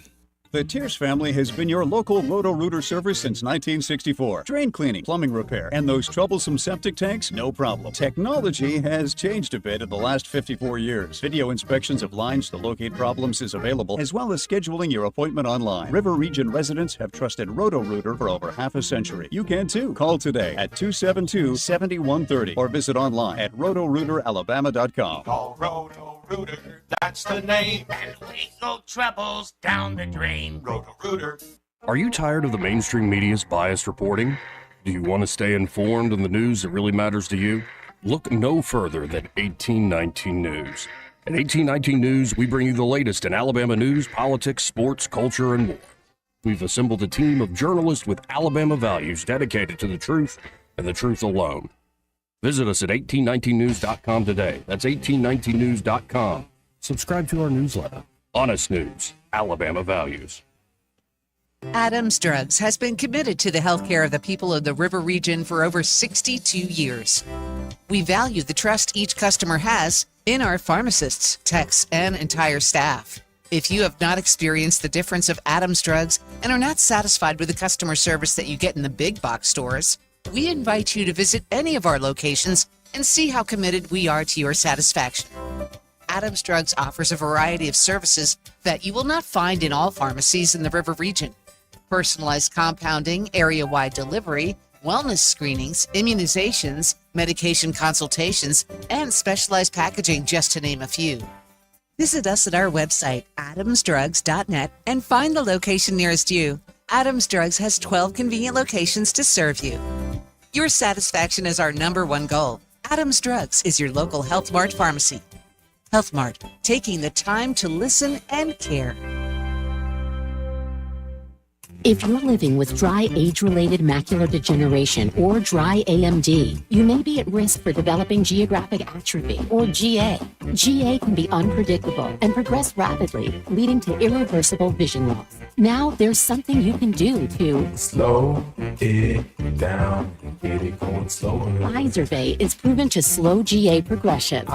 Izervay gets GA going slower. Izervay or avacincaptad pagel is a prescription eye injection used to treat GA. Don't take it if you have an infection or active swelling in or around your eye. Izervay can cause eye infection, retinal detachment, or increased risk of wet AMD. Izervay may temporarily increase eye pressure. Your vision may be impaired after an eye injection or exam. Don't delay. Ask your doctor about Izervay today. Izervay gets GA going slower. Visit Izervay.com. That's IZERVAY.com. This hour of news and views is brought to you by our good friends at Alabama Home Mortgage. Alabama Home Mortgage, 567-4223. Visit them on the web at myalabamahomemortgage.com. NMLS number 1586368. An equal housing lender. The Rich Thomas Weather Network is brought to you by Ernest Financial. If you're tired of losing your money in the stock market, call David Ernest, 334-279-7431. Ernest Financial, LLC. We've got a pretty good forecast for these last few days of February, all things considered, and really the first few days of March, too. Today, the warming trend continues. Sunshine, high in the lower 70s, mainly clear, 43 the low tonight. Wednesday is a great day with a high around 76, more sun. Scattered showers as the front approaches on Thursday, upper 60s. Behind the front, mid-60s on Friday. Friday and Saturday look really nice. Saturday will be in the low 70s, and even Sunday looks really nice. From the Blue Water Weather Center, this is Rich Thomas. On FM, on your smartphone, and online. The River Region's most trusted voice. News Talk 93.1 FM WACV. Joey Clark. Welcome back to News and Views in the afternoon. 272-9228 if you want to get in on the conversation. That's 334-272-9228. I just want to read something here. It's old friend Jeffrey Tucker, who's now Elon's been retweeting him. It's kind of crazy. Like these folks, I used to hang out with this guy in Auburn all the time. Like grab beers and talk about politics and economics. And it's now like these folks I've been following for years are now being brought into the spotlight. It's kind of amazing. Cool. But he says, he puts this out here, and I think it's just a good thing to read. He says, I'm concerned that many people do not understand the historical and institutional context in which the Doge labor reforms are unfolding. They look at this as if these are some random, chaotic, arbitrary, strange, and even cruel measures to impose on a devoted civil service. The reality is very different, and I'm not even sure that Elon entirely understands this. For more than a century, even dating back to 1883, the civil service has grown and grown without check from the elected branch, either the presidency or the legislature. The bureaucracies have ballooned from a few to 450 or so. The bloat and absurdities have grown too. Get this, no one has ever known what to do about it. Not Coolidge, not Hoover, not Nixon, not Reagan, not Clinton, no one. No president has been able to crack this nut. The only reforms ever to have made it through are those that make the administrative state bigger, never smaller. Countless cabinet secretaries have come and gone, always with the intention of making a change, but leaving saddened, demoralized, outwitted, outgunned, and ultimately devoured. No president has seriously taken on this problem because they simply did not know how. The unions are powerful. The intimidation from the deep institutional knowledge is overwhelming. The fear of the media has been powerful, and every single president comes to power vaguely feeling threatened by the intelligence agencies. The industries that have captured every single agency were also far too powerful to unseat or control. This combination of institutional inertia has blocked serious reform for a full century. No one has dared. No one has even had a theory or strategy about what to do about this problem. It had become so terrible that most people in politics have simply surrendered, like homeowners who know there are rats in the basement and bats in the attic, but long ago gave up trying to fix the issue. All this time, the American people have felt themselves even more oppressed, weighed upon, taxed and regulated, spied upon, browbeaten, and otherwise overwhelmed. Voting never made any difference because the politicians no longer controlled the system. The bureaucracies ruled all. The Biden years underscored the point. We didn't even need a conscious and present executive. We only needed a figurehead to pretend to be president, just like the Soviet premiers in the old days. The institutions ran everything, and the people controlled nothing. How to deal with this? Trump alone figured it out in his last term. He simply took charge of the agencies in a limited way. There were screams of horror and plots galore. They performed a long stream of clever schemes to destroy him and show him who is boss, which is not the democratically elected president, but the forces behind the scenes. The job of the president, goes the message from the insiders, all the insiders, is to pretend to be in charge, but not actually do anything meaningful. Shut up, mug up, obey, and disturb nothing. Let the administrative state do its thing without oversight or disruption, and then you will be given your honorary library and best-selling autobiography and go down in history as great. Man, that's so true. Trump refused the deal, and look what happened. 4 years have gone by, and Trump is back again, this time with a determination to slay the beast, one that he knows all too well. The efforts of Doge and Maha and MAGA are epic in scope, breaking a century of pathetic acquiescence toward the deep, middle, and shallow states, at last using moral courage to confront the problem head on, come what may. They are profoundly aware that they must act fast, and with some degree of ferocity, even recklessness, else we will default back to the status quo of leaders who pretend to be in charge while the embedded system runs things behind the scenes. It has been this way for too long.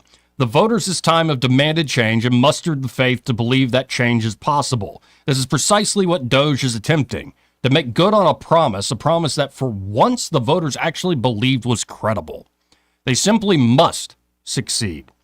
There might never be another chance.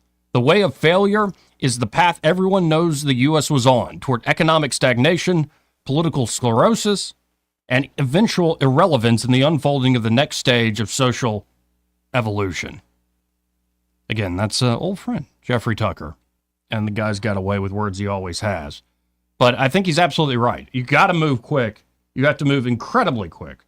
In fact, here's a little clip to underline the point. This was Elon Musk, I believe, speaking to the Cato Institute, of all folks, in June of 2024, about his theory of why you need to delete almost too much.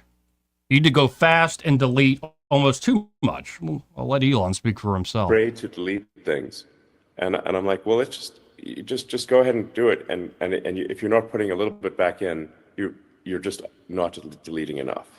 I think this is a very big deal. If is over deletion of rules and regulations, and you'll end up putting a few back, and that's fine. People often... It's pretty straightforward. It's like we need a bias towards over-deleting in this moment, and it needs to be done quickly. And I love that. If you're not putting any back in, then you're not deleting enough. You need to figure out where are the stresses in the system. How much can the system take? Right. What is actually needed? And the only way to do that is to slash through it. 272-9228. Let's go to line one. You're on there. Who's this? Didn't mean to get on twice, but I just wanted to say, Joey, that was fantastic. Well, thank you. What you just put out. All right. And anyway, I know I hit you twice, but I'm telling you, you nailed it, brother. Okay. Thank you, Robert. Put that on repeat. Yep. All right. Appreciate it, man. Man, sometimes he sneaks on. He's got his own number, man. His own line. This part of the program, in fact, the entire hour, brought to you by Alabama Home Mortgage. And there at Alabama Home Mortgage, Kim Williams and Madeline Cannon are ready to help you. And that could be buying a home for the very first time. Yep. Could be it's not your first rodeo, but you had a bad experience last time. You went with some big bank or something, and you just felt like you didn't get the service and the attention you deserved. Right. That you maybe didn't get the best deal. Well, why not go with a great local trusted organization? Two wonderful women, Kim Williams, Madeline Cannon, there at Alabama Home Mortgage. And it all just starts with a conversation. 567-4223. If you're buying, it's just a pre-approval process. See how much house you can afford. And they'll walk with you every step of the way, all the way to closing day. So things like what? Inspections and appraisals. Yes, they can go with you, guide you through that. If you've not done it before, or if it's, you've bought a house before, it'll just be great to work with competent, great folks. Well, that's out for your best interest. And then, of course, with a refinance deal, they can really help you out, especially if you're under a mountain of credit card debt. They can put you back on a sounder financial footing. And it could be you don't really have major debt problems, but you want to reinvest in your home, your property. You want to reinvest in your family in some way. Well, a refinance deal at Alabama Home Mortgage can help you do just that. Again, that number, 567-4223. That's 567-4223. Or you can always apply online at myalabamahomemortgage.com. There is a difference in mortgage companies. Like Kim and Madeline prove that to you today. NMLS number 1586368. An equal housing lender. We'll be right back. Very quick break here. He may not know whether he's coming or going, but whether you're going to work or coming home, Greg Budell is there. Mornings 6 till 9 and afternoons 3 till 6. Only on News Talk 93.1 FM WACV. Hi, this is Bo Goodson with the Goodson Group with your Real Estate Minute.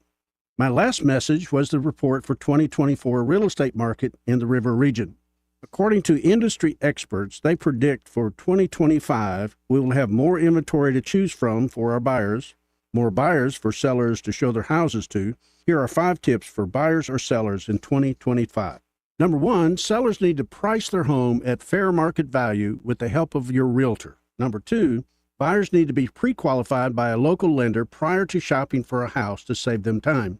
Number 3, use a certified residential specialist or CRS to purchase or sell your home. Less than 2% of realtors nationwide have this designation. You need an expert now. 4, use someone with 48 years of real estate experience to help you with your largest investment. Number 5, quit waiting. Now's the time to buy or sell. Call Bo Goodson at 221-2883, the Goodson Group, or 551-0225. This hour of news and views is brought to you by our good friends at Alabama Home Mortgage. Alabama Home Mortgage, 567-4223. Visit them on the web at myalabamahomemortgage.com. NMLS number 1586368, an equal housing lender. When news happens, you'll hear about it first. The River Region's most trusted voice. News Talk 93.1 FM WACV.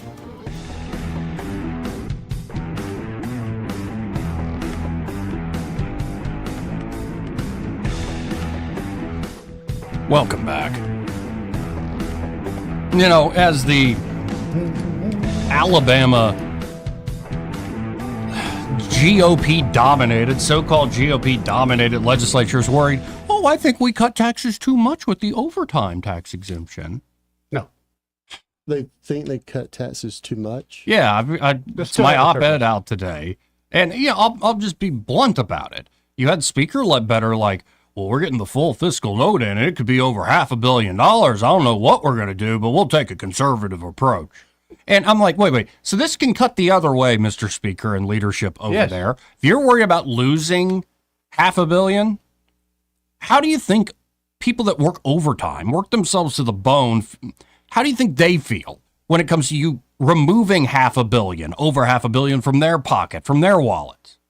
Where did these projections or forecasts come from? From the Revenue Department. Okay. Which I would want to see, is that static or dynamic scoring? What's your methodology there? Yeah, but they're still doing a surplus. They're running at a surplus. Right. So you're taking money that most people can't afford to give up, so you can keep your surplus? Right. I don't have nothing nice to say about that. So they can keep theirs, but yes, we can't But keep the guy ours. that gets up and the girl that gets up at 2 a.m. so they can be there at 5 o'clock in the morning when the plant starts up, and they stay late and they work weekends. This is how you thank them. And again, it goes back to society as a whole. And I thought we were getting rid of this, where you're basically holding people that are doing work, that are actually paying bills.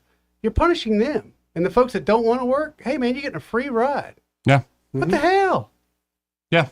So, you know, that's the sort of level of governance we're dealing with here. Whereas when you look to our south, just a little bit, state of Florida, which has certain advantages that we don't have, but still, what? They don't have an income tax in Florida, right? Nope. Right. They're fixing to get away from property taxes, what Homeboy was saying. In fact, here's Governor Ron DeSantis talking about just that issue. Citizens to higher taxes, such as higher property taxes, to pay for these spending habits. And, you know, these property taxes, it's like you buy a home, you buy land, you know, maybe you buy the home outright, but maybe you pay off a mortgage over 30 years. And then, okay, you've paid off the mortgage, you bought the land, you've been taxed many times. It's like, is it your property or not? Just for being on your property, you got to write a check to the government every year. So you're basically paying rent to the government to live on your own property. And our homestead exemption is not strong enough to help these folks because the property gets assessed so high. And that's the thing. If you buy a home for $300,000 and you know there's certain tax, well then what? 10 years later, they say it's worth $700,000. And so, and they say, you know, there's homestead stuff that helps protect you to a certain extent, but you're paying more. And a lot of people can't afford that. Yep. So I think that that's a big issue. And I know we're going to be really looking at ways to bring people relief from that, because I think it's been really something that's pinching a lot of homeowners, particularly seniors on fixed income. But the reality is people have seen, and this is not the state, we don't control this, you know, we've not allowed any of that stuff to happen. We've been cutting taxes, but people have seen their property tax liability go up over these last years because the property is being assessed higher and higher. And the reality is you don't really know how much your home is worth until someone offers you money and is willing to pull the trigger on a sale. Yep. That's how a market works. You can say it's worth this much, but if no one's willing to come and offer you that much, then why should you pay taxes on that amount? And so there's a lot of things that need to be done with that. But as part of our DOGE initiative, our state task force will look into local government expenditures by utilizing publicly. I think that's great. I think that's great too. especially in Florida, because their insurance premiums are eating them alive, and that's going to be, and I'm sure he's going to talk about it at some point, but that's going to be a huge issue because let's say you've got a home that's a couple $100,000, and your insurance decides, Joe, you need a new roof for that home. Well, Joey don't have the money for that. Well, your mortgage company will put insurance on that home, and now your mortgage payment's gone up, and guess who can't afford that? That's Joey. Yep. So they're going. I mean, the squeeze is on. At least with him, he looks like he's actually doing something for his people, which is a lot more than we can say about anything that goes on around here. What sort of checks are on these assessors? None. None. You can. And, I'll say it on air. The friend of mine on the lake got his place. The county comes out, I think, every 2 years. They assess this place for way more than it should have. And so he said, hey, I'll request a second time so they'll come out. Well, this time he met the assessor there, and he said, this is why my place is way less. The place next door is beautiful. It's also very modern. My place is built in the 40s. I don't even have water from the city. I'm pulling water out of the lake. They didn't want to hear it. They still they assessed him the same price as the houses next door, and he couldn't get half that for his house. But those people are from the county? Yeah, like from the county. There's no private component? You could probably get a... just like when you're fighting insurance companies on flood levels, you could probably get an outside appraisal, but they don't have to accept it. They don't have to accept it. That's what we need to You change. just spend another $600. Yeah. Like you said, it's only worth what somebody's willing to pay. Yeah. Period. And I'm learning, whether it's people reacting to the federal DOGE programs or when you try to bring this sort of stuff to the state level, I think people have this sentimental connection to the government and these public services. It's not, pardon me, I'm not calling you dumb. I'm saying it's not rational a lot of the time. You don't want to even hear any arguments that maybe you could have great education in the state for a lot less money, or do a lot of things that the state government does for a lot less money, or maybe shouldn't be done at all. And folks tend to get emotional over it. I get emotional about a lot of stuff too. I'm not insulting folks, but sometimes it's like trying to convince a wall of an idea that we're not going in the right direction. I think maybe it's because folks are like, well, things are fine as far as I'm concerned. Not rocking the boat. It just depends on what side of the bread you're on there, buddy. People are just complacent. You show them there's a better way, and the response is, why? What's wrong with this way? You know, they don't pay as much attention as we do. Yeah, it's kind of like, how do you go broke slowly and then all of a sudden? Yeah, like what happened? Well, you had your head in the sand for, past decade or two. Yeah, and with 2026 coming up here in this state, the action is not in November. Sorry, I don't see the Democratic Party here. Oh, no. Having a very competitive statewide race in any, I don't see it. It's about a decade away. Yeah. And maybe they'll get wise. I mean, my advice to the Democrats here is stop having to entertain the National Party. Oh, I agree. Alabama, especially this town, has a very unique story that all the progressives all over the world claim. How about Montgomery tells its own story on its own terms? Mm-hmm. Like there is a unique thing that could be presented that would be even better than what we're already doing. Yeah, but the problem is, if you don't embrace the national narrative, then you don't get the national dollars, and there's not a lot of. I wish somebody would step out. Well, and go, what hey, if you go around them? You create something so interesting that you get your own attention, and look at the sort of attention the National Party's currently getting. I'm not saying you're wrong. I'm just saying what the thought process is. Yeah. I just would think Democrat Party, and when Joe was here yesterday, if they go back to basic kitchen table issues, they seem to be really pushing for such a small percentage of society. Yes. And that even some of their own constituents can't get behind. Most Democrats that I know are very church oriented. How in the world can they vote the way they vote and say it's okay? Whenever they push their social agenda so far that children got put in the crosshairs, that's when they lost the people. Right. Period. End of story. And so because the general elections won't be competitive, all the action is pretty much going to be in the GOP primary. And unfortunately, most of those aren't competitive because of the daggum campaign discrepancies, incumbents versus challengers. Right. And then you got the big mules who can write blank checks. Right, check, baby. And we wonder where the members who have courage are. Well, they're not there. They got sent home. They didn't play the game. Well, and so the two that have announced are Wes Allen, who's the current Secretary of State, he is running for Lieutenant Governor. Okay. Andrew Sorrell, who should be joining us in just a few minutes off the top of the hour break, he is currently the state auditor. He is running for Secretary of State here in the great state of Alabama.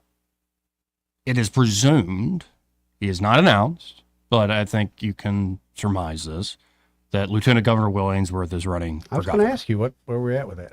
It has now been made clear by Attorney General Marshall that he is not seeking the governor's seat. Okay. I wonder where he'll land. He's a talented, well put together individual, and he'll probably find a spot. But Did he say that he's going to ride off into the sunset, or did he say he's? I don't think he said I'm retiring or something like that, or going to private life. I think he's just, I'm not running for governor.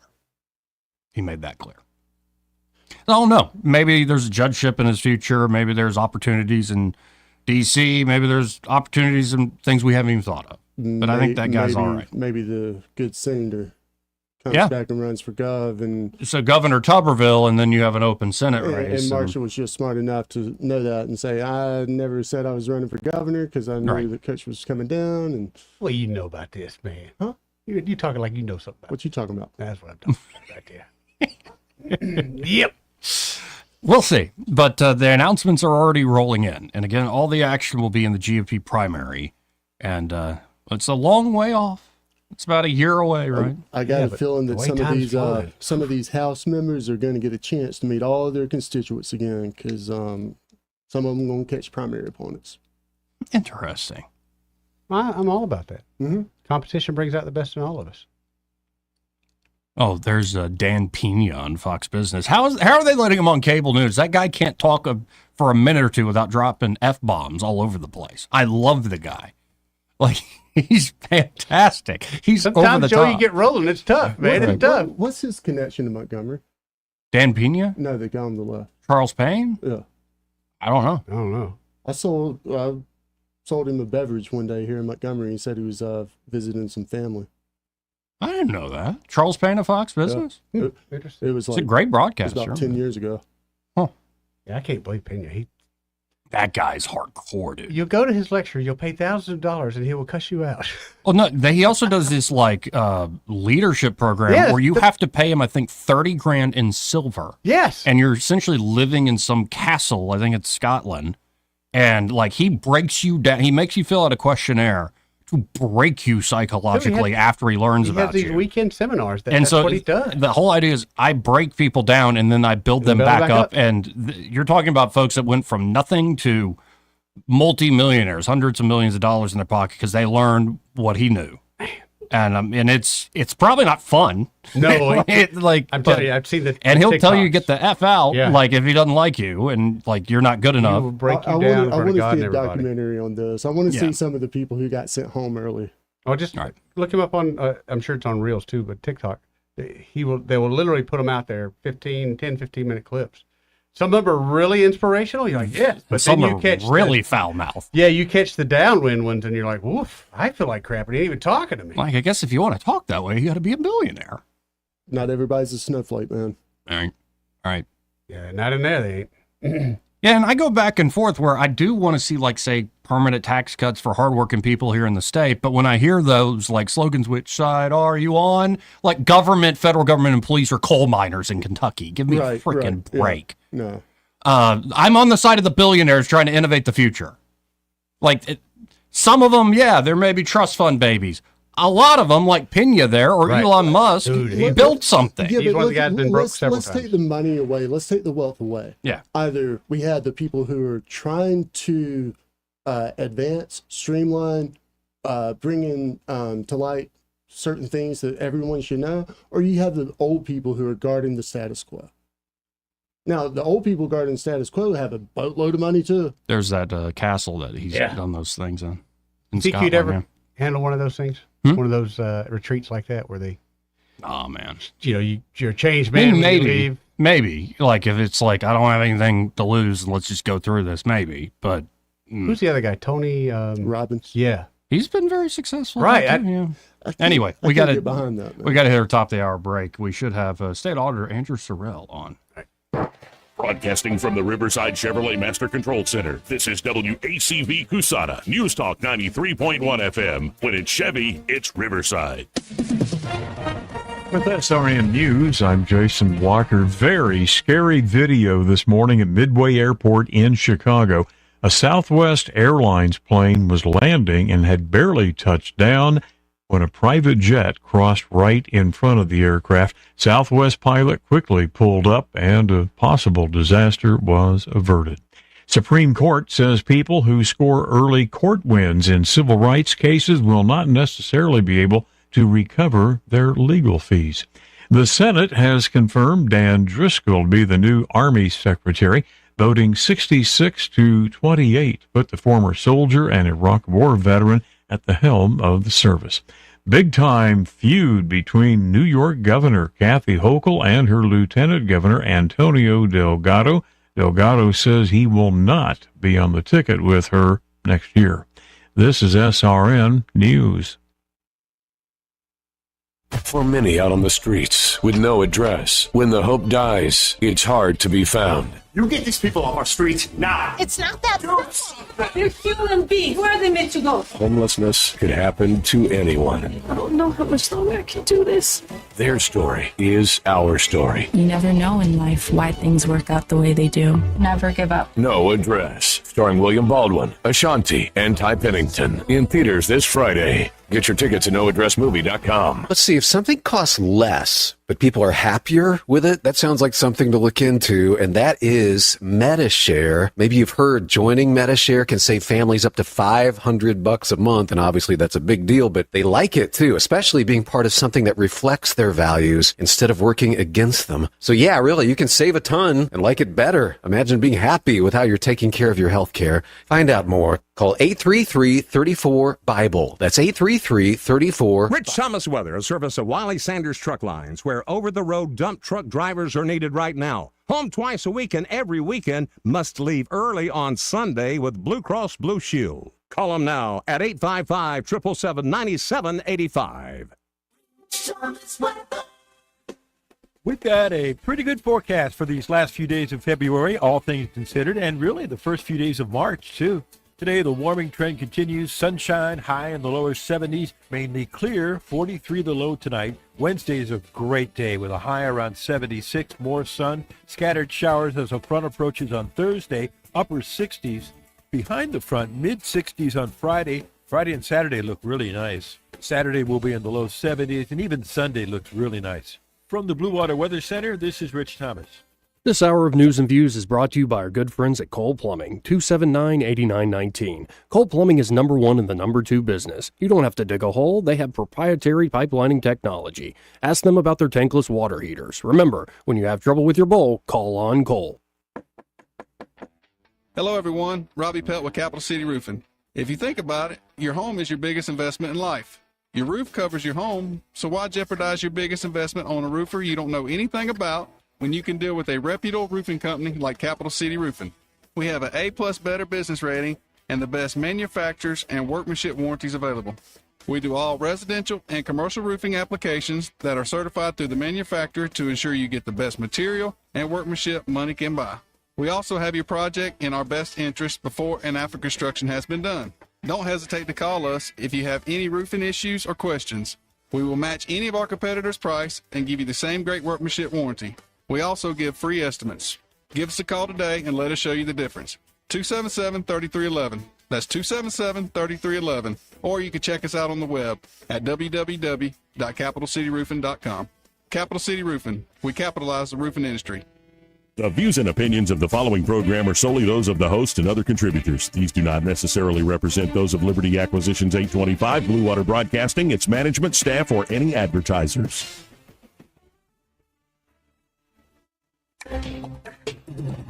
It's time for Montgomery's conversational radio show. It's News and Views on News Talk 93.1 FM. To join the conversation, call 272-9228.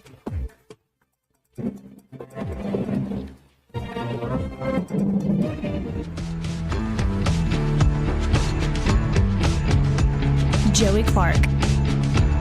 Welcome back to News and Views in the afternoon. And as promised, folks, we have on the line here the great auditor of the great state of Alabama, Andrew Sorrell, but he has announced his candidacy to be the next Secretary of State here in the great state of Alabama. Andrew, how you doing today, sir? Joey, I'm doing great. Thank you so much for having me on. Well, and I loved hearing your announcement that you're running for this Secretary of State position. So what's sort of the plan? Why run for this position? Well, I'm running for Secretary of State because I care about election integrity. I mean, that's the long and short of it.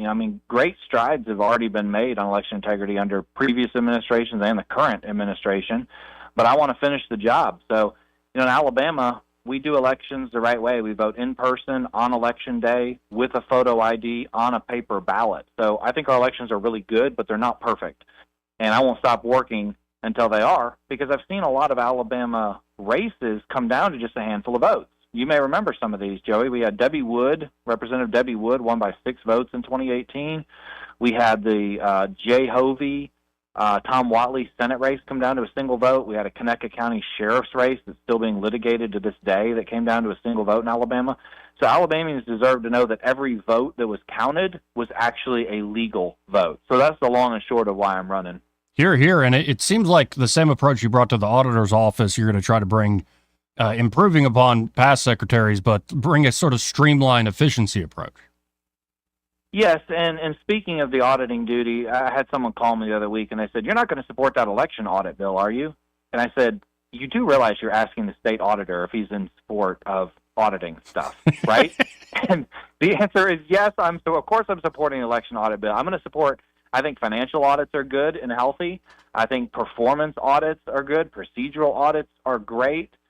We do property audits here in the state auditor's office. So, for somebody to think I wouldn't be in favor of election audits is quite silly. Of course we're going to do election audits. And I think there's a right way to do them. And I think the right way to do them is to randomly select precincts from within all 67 counties and hand count the results and make sure they match the tabulator. That's the right way to do it. That's the version of the bill that I would like to see go through. Representative Debbie Wood has got House Bill 30 this year that she's trying to get through, which is an election audit bill. And I compliment her on her efforts. She is really leading the charge in the state legislature for election audits. But Joey, we are the only state in the nation that doesn't audit our elections. Can you believe that? No, but I believe you if you say it. Come. Here's the good news about Alabama elections. Heritage just came out with a scorecard, and they ranked every state on a variety of different categories.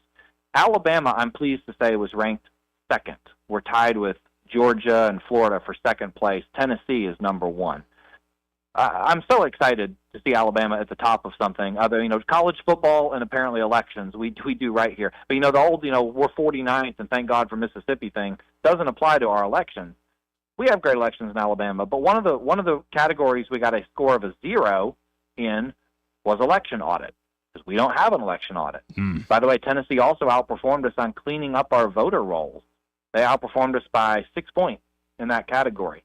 That's where Alabama can also make some progress. Now, a lot of progress is being made on cleaning up the voter rolls. West Allen identified 3,251 illegals on our voter rolls, began the process of removing them.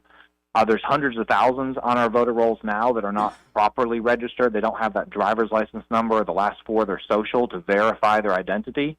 That was realized by the current administration. The Board of Registrars are working through thousands upon thousands of these registrations and updating them. So we're doing a much better job, I think, of cleaning up our voter rolls than we have in the past, but there's a lot of room for improvement there according to the Heritage scorecard. And how important is, say, that local Board of Registrars level? I know you've already done some of this in your auditor position, but how important is that to election integrity? That's really where it starts. So people don't realize this. The Secretary of State cannot register anybody to vote. You cannot remove anyone from the voter rolls.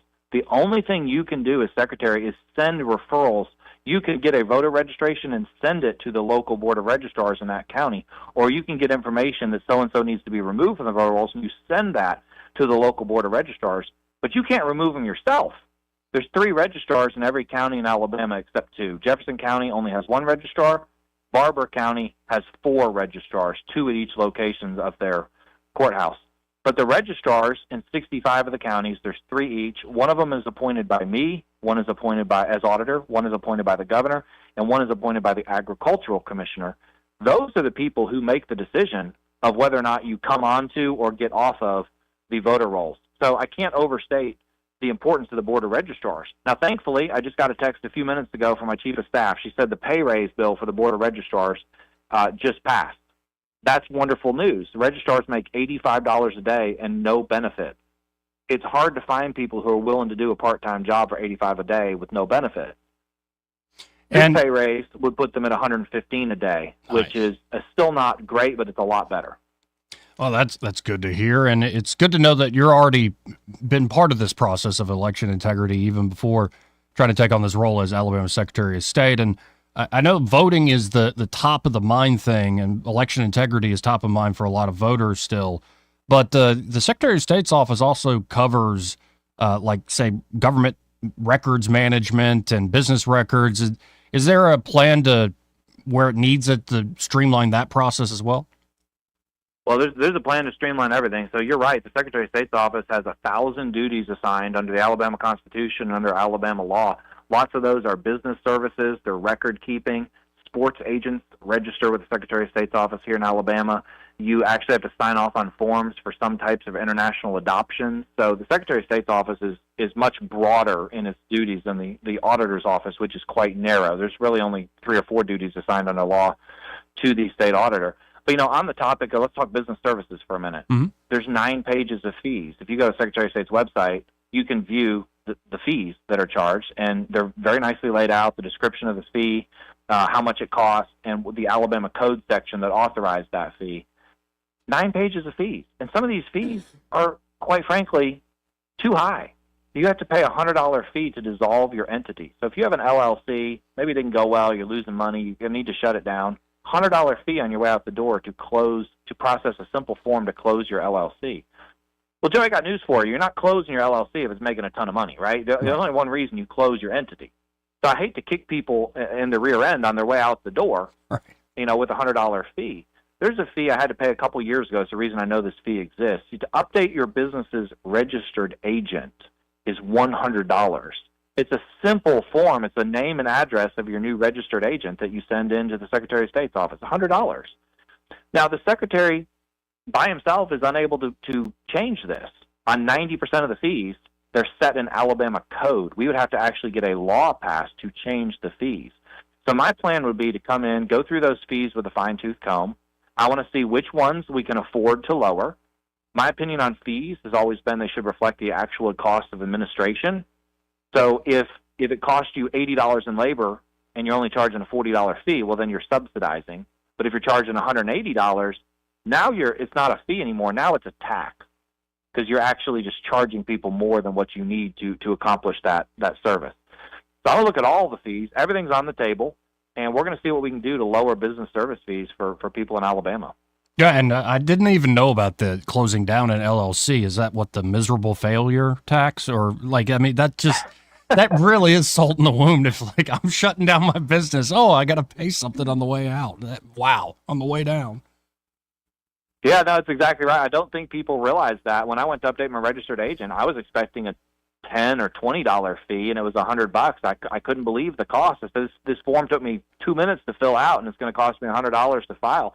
And what happens is a lot of people just say, I'm not going to update my registered agent. I've talked to business owners before, and they say, I'm not paying $100. So they can just lump it. I'm not going to tell them who my registered agent is now. Well, that information's required to be reported, and it's important that the Secretary of State have accurate information on your business. I mean, that's the law.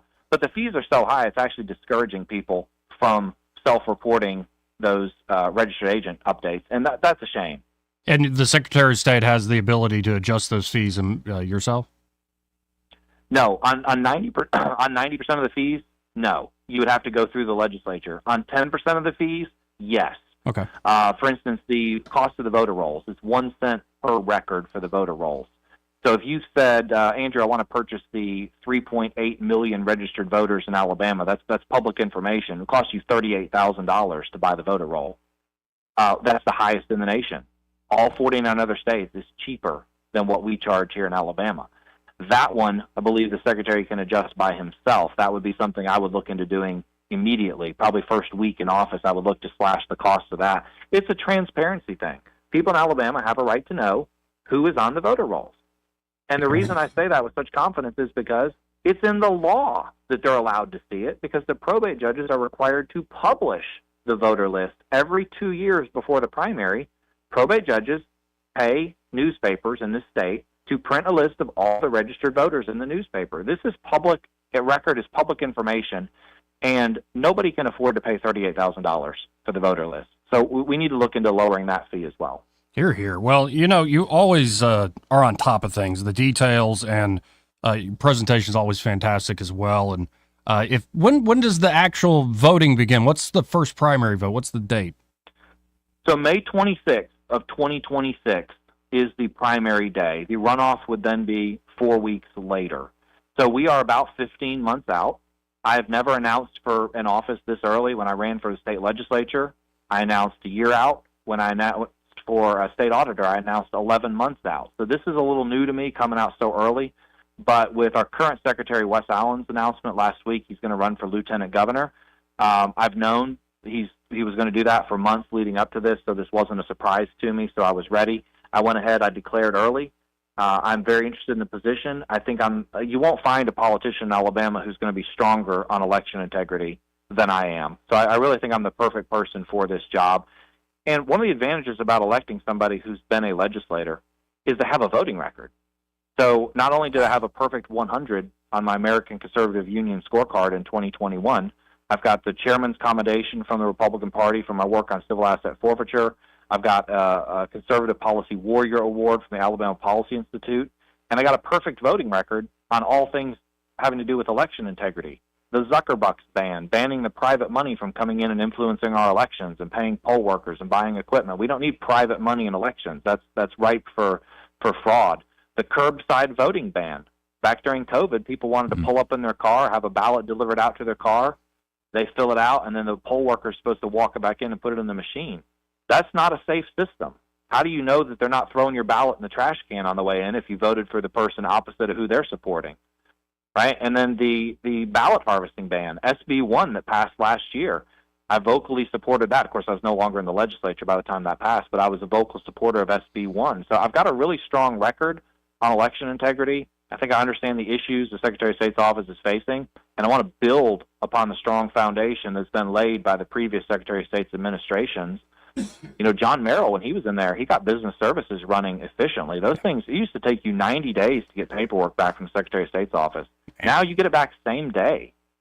Wes Allen's done a lot to strengthen our election process. I just mentioned all those bills I just mentioned were Wes's bills, or Wes as Secretary was pushing those bills. He's accomplished a lot. We need to finish the job. I'm not going to rest until Alabama is ranked ahead of Tennessee. I want to be number one on that list of best elections in the country. Well, I love it. I love seeing your announcement running for this position. And even though it's early, is there a way folks hearing this say, I really like that guy, I want to support him in some way in his campaign? Yeah, so, as far as financially, no, we can't fundraise until May 26th of this year. So 1 year out from the primary is when we can begin soliciting and accepting contributions. I would encourage anybody who wants to support my campaign to go find my Facebook page. It's called Andrew Sorrell for Secretary of State.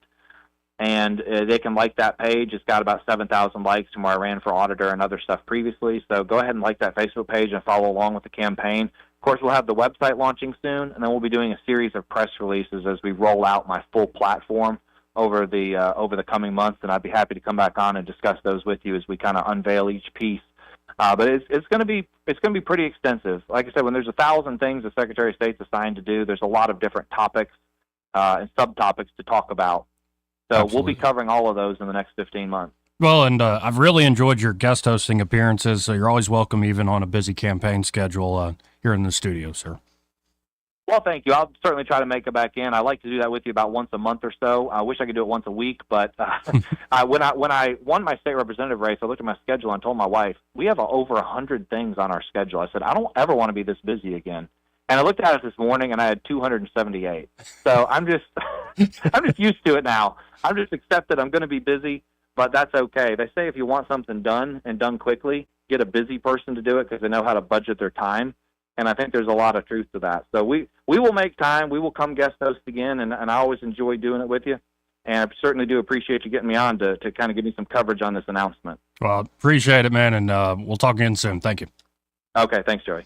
Again, that is State Auditor Andrew Sorrell, and he is running for Secretary of State here in the great state of Alabama. Early announcement, but that makes sense. If Wes Allen is already announced for Lieutenant Governor, might as well throw your hat in if you're running for the position. He's leaving, and it'll be interesting to see what names actually are thrown out there as we get, say, under a year away from that vote in May. It'll be interesting to see who's actually running because, again, all the action is in the GOP primary in this state. For better or for worse, that's the way things work here in Sweet Home, Alabama. 272-9228 if you want to get in on the conversation. This part of the program brought to you by Montgomery Men's Health, and they're at Montgomery Men's Health. They're ready to help you fellas out, especially if you're feeling run down and tired all the live long day. Like you're haunted by past memories of your younger self where you like, I can go all day, all night. Not peter out all. I pull all-nighters. Like, I'm just going. And now you're falling asleep after lunch. Right. Like, what happened to me? I'm losing muscle mass. I'm getting fatter around the middle. Like, I brain fog all the time. Everything aches, and I'm never in the mood. At all. Yep. Like, no libido? That's no fun. That's no fun. So why not, if you're experiencing all these sort of symptoms, get by Montgomery Men's Health. They'll conduct a testosterone-focused lab workup plus a consultation for only $99. What does that mean? It's a quick blood draw. Then they ask you a few basic quality of life questions. And if your score comes back and you do, in fact, have low testosterone, they have treatments there at Montgomery Men's Health, a whole option, different types of treatments that can truly change men's lives. Men, after treatment, can experience higher energy, better gains in the gym. Brother. That's right, brother. Better mental clarity, improved sleep patterns, a faster metabolism, and you usually even notice an increased libido. Oh, yeah. And you can, okay, guys, calm down. And you can actually book the same day that you call. That number, 440-3663. That's 440-3663, or go to MontgomeryMen'sHealth.com to book your appointment today. I don't know why that struck me as so. How you doing over there? No, I almost want you like just reply guys constantly. Hey, how you doing? Yeah, all right, that's all right. I like that right there. That's doing good. over there? I don't care about any of that other stuff. How about this? Let's hit this break. We'll be right back. Want to carry News Talk in your pocket? Download the News Talk 93.1 app from the App Store. Available on iPhone and Android. Never miss a moment. Download now.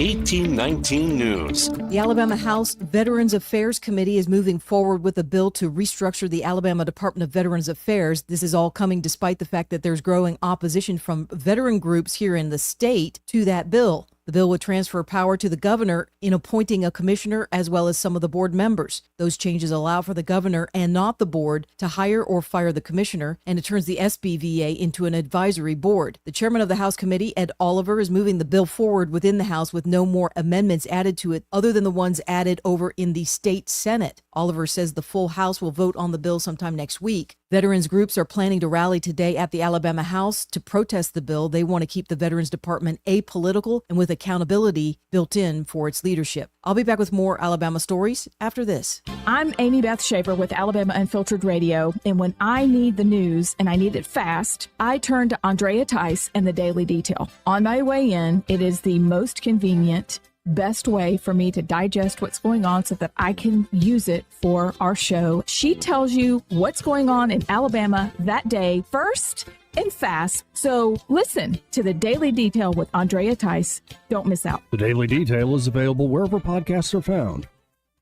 There's a modified walkout planned for today by pharmacists across the state of Alabama. The pharmacists involved in the walkout will not close down entirely the services to patients on this day. The pharmacists want to participate in promoting the Patient Access Bill. That bill would change the way that pharmacy benefit managers operate here in Alabama and how they determine reimbursements for pharmacies as well as consumers. The members of the Alabama Pharmacy Association say that PBMs are middlemen who have contributed to the steep increase in prescription costs. I'm Andrea Tice. For more news affecting Alabamians, go to 1819news.com. And while you're there, subscribe to the daily newsletter. Hi there, I'm Kim Williams with Alabama Home Mortgage. For years, I've been asking you to call me at Alabama Home Mortgage because there is a difference in mortgage companies. When you call Alabama Home Mortgage, from the moment we pick up the phone, you will hear the difference. We are passionate about what we do. To us, you're not just another applicant. When you call on us, You are trusting that we have your best interest at heart, and we do. We treat our customers like family, and that's why our customers turn into family, coming back to us time and time again. We know you have many options when it comes to mortgage financing, and we appreciate the opportunity to earn your business. We are excited to hear from you. Give Alabama Home Mortgage a call at 567-4223. That's 567-4223. Or visit us online at myalabamahomemortgage.com to complete an application on your time. Our passion is just one difference that sets us apart from the rest. It's not just a slogan. Call Alabama Home Mortgage because, folks, there is a difference in mortgage companies. NMLS 1586 368, Equal Housing Lender. What's your biggest investment? More than likely, it's your home. So treat it that way when you hire a painting contractor. With PBS Painting, there are no gimmicks, no $99 specials. Just quality painting and someone who treats your home with the same respect that you do. At PBS Painting, we have been painting for years and look forward to many more years to come. With PBS Painting, the job gets prepped properly, whether it's cleaning, scraping, or priming. We always use quality products, which is a must for a quality paint job. So if you're looking for a painter that doesn't need upfront money and is on the job at all times, then please give me a call. Scott Bowers and PBS Painting, 294-5122. That's PBS Painting, 294-5122. Look at some of our work on Facebook at PBS Painting Montgomery. For too long, Alabama's statewide news companies have shamed us for our conservative Christian values. Alabama deserves a news company that cherishes our culture, a company that isn't bought and paid for by the powers that be. 1819 News is that company. Run by Alabamians for Alabamians, 1819 News celebrates what is good and beautiful about our state, while exposing those who work against our values in secret. Just go to 1819news.com to learn more. Subscribe to our newsletter. That's 1819news.com. This hour of News and Views is brought to you by our good friends at Cole Plumbing, 279-8919. Cole Plumbing is number one in the number two business. You don't have to dig a hole. They have proprietary pipelining technology. Ask them about their tankless water heaters. Remember, when you have trouble with your bowl, call on Cole. The premier place the River Region turns to for news, weather, traffic, and opinion. News Talk 93.1 FM WACV.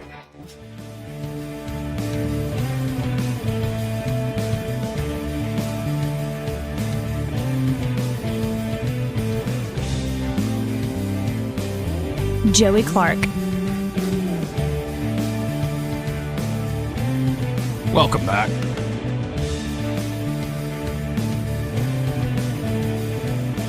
Three 334-272-9228 if you want to get in on the conversation.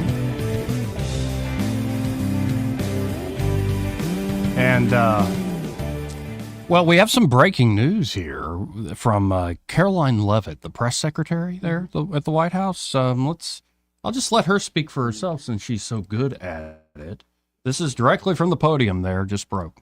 As you all know, for decades, a group of DC-based journalists, the White House Correspondents Association, has long dictated which journalists get to ask questions of the President of the United States in these most intimate spaces.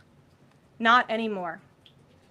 I am proud to announce that we are going to give the power back to the people who read your papers, who watch your television shows, and who listen to your radio stations. Okay. Moving forward, the White House press pool will be determined by the White House press team. Legacy outlets who have participated in the press pool for decades will still be allowed to join, fear not, but we will also be offering the privilege to well-deserving outlets who have never been allowed to share in this awesome responsibility.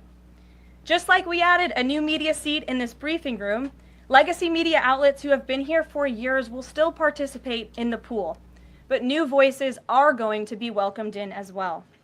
As part of these changes, we will continue the rotation amongst the 5 major television networks to ensure the President's remarks are heard far and wide around this world. We will add additional streaming services which reach different audiences than traditional cable and broadcast. This is the ever-changing landscape of the media in the United States today. We will continue to rotate a print pooler who has the great responsibility of quickly transcribing the President's remarks and disseminating them to the rest of the world.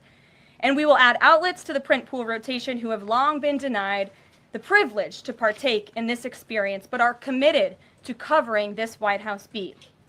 We will continue to rotate a radio pooler and add other radio hosts who have been denied access, especially local radio hosts who serve as the heartbeat of our country. And we will add additional outlets and reporters who are well suited to cover the news of the day and ask substantive questions of the President of the United States, depending on the news he is making on that given day. All right, then. Road trip. Opening things up. They said, what? Well deserving? I think we qualify. They said for local, that. too. We're well Do deserving. the whole local thing. I just feel like I. Well, Eddie and I are well deserving. You can. No, have I just some feel like as soon as I stuff walk in that room, I'm going to be set ablaze. No. You'll be all right. You sure? I feel like I cross that threshold, I turn into a pillar of salt. You're gonna have to take that hat off. I don't want to do I that. worry you walk in there and you hear people going, fresh meat, fish. Yeah. Fish. Yeah. That's why we'll have us there. No, but it's We'll good to take hear care of from the that White House press secretary that we're the heartbeat. Just They do saying what that, everybody else already knows, man. You know, if they could adapt an old 80s song from Don Johnson to go with that. That's a good one. Just saying. Heartbeat. Yeah, that's a good song. I forgot about that song. You know, You can add that to my feel free to random put that out there. playlist. But I like hearing that. That's now good. I'm reminded that Don Johnson actually had a song. No, you're looking at a guy who bought his album. Yeah, sometimes the stupid little the novelty songs work, man. Yeah. Like sometimes it works. Like I'm sure Eddie got down to Eddie Murphy's party all the time. Yes, I did. I bought that Party album, then I album. bought the cassette, and then bought it again.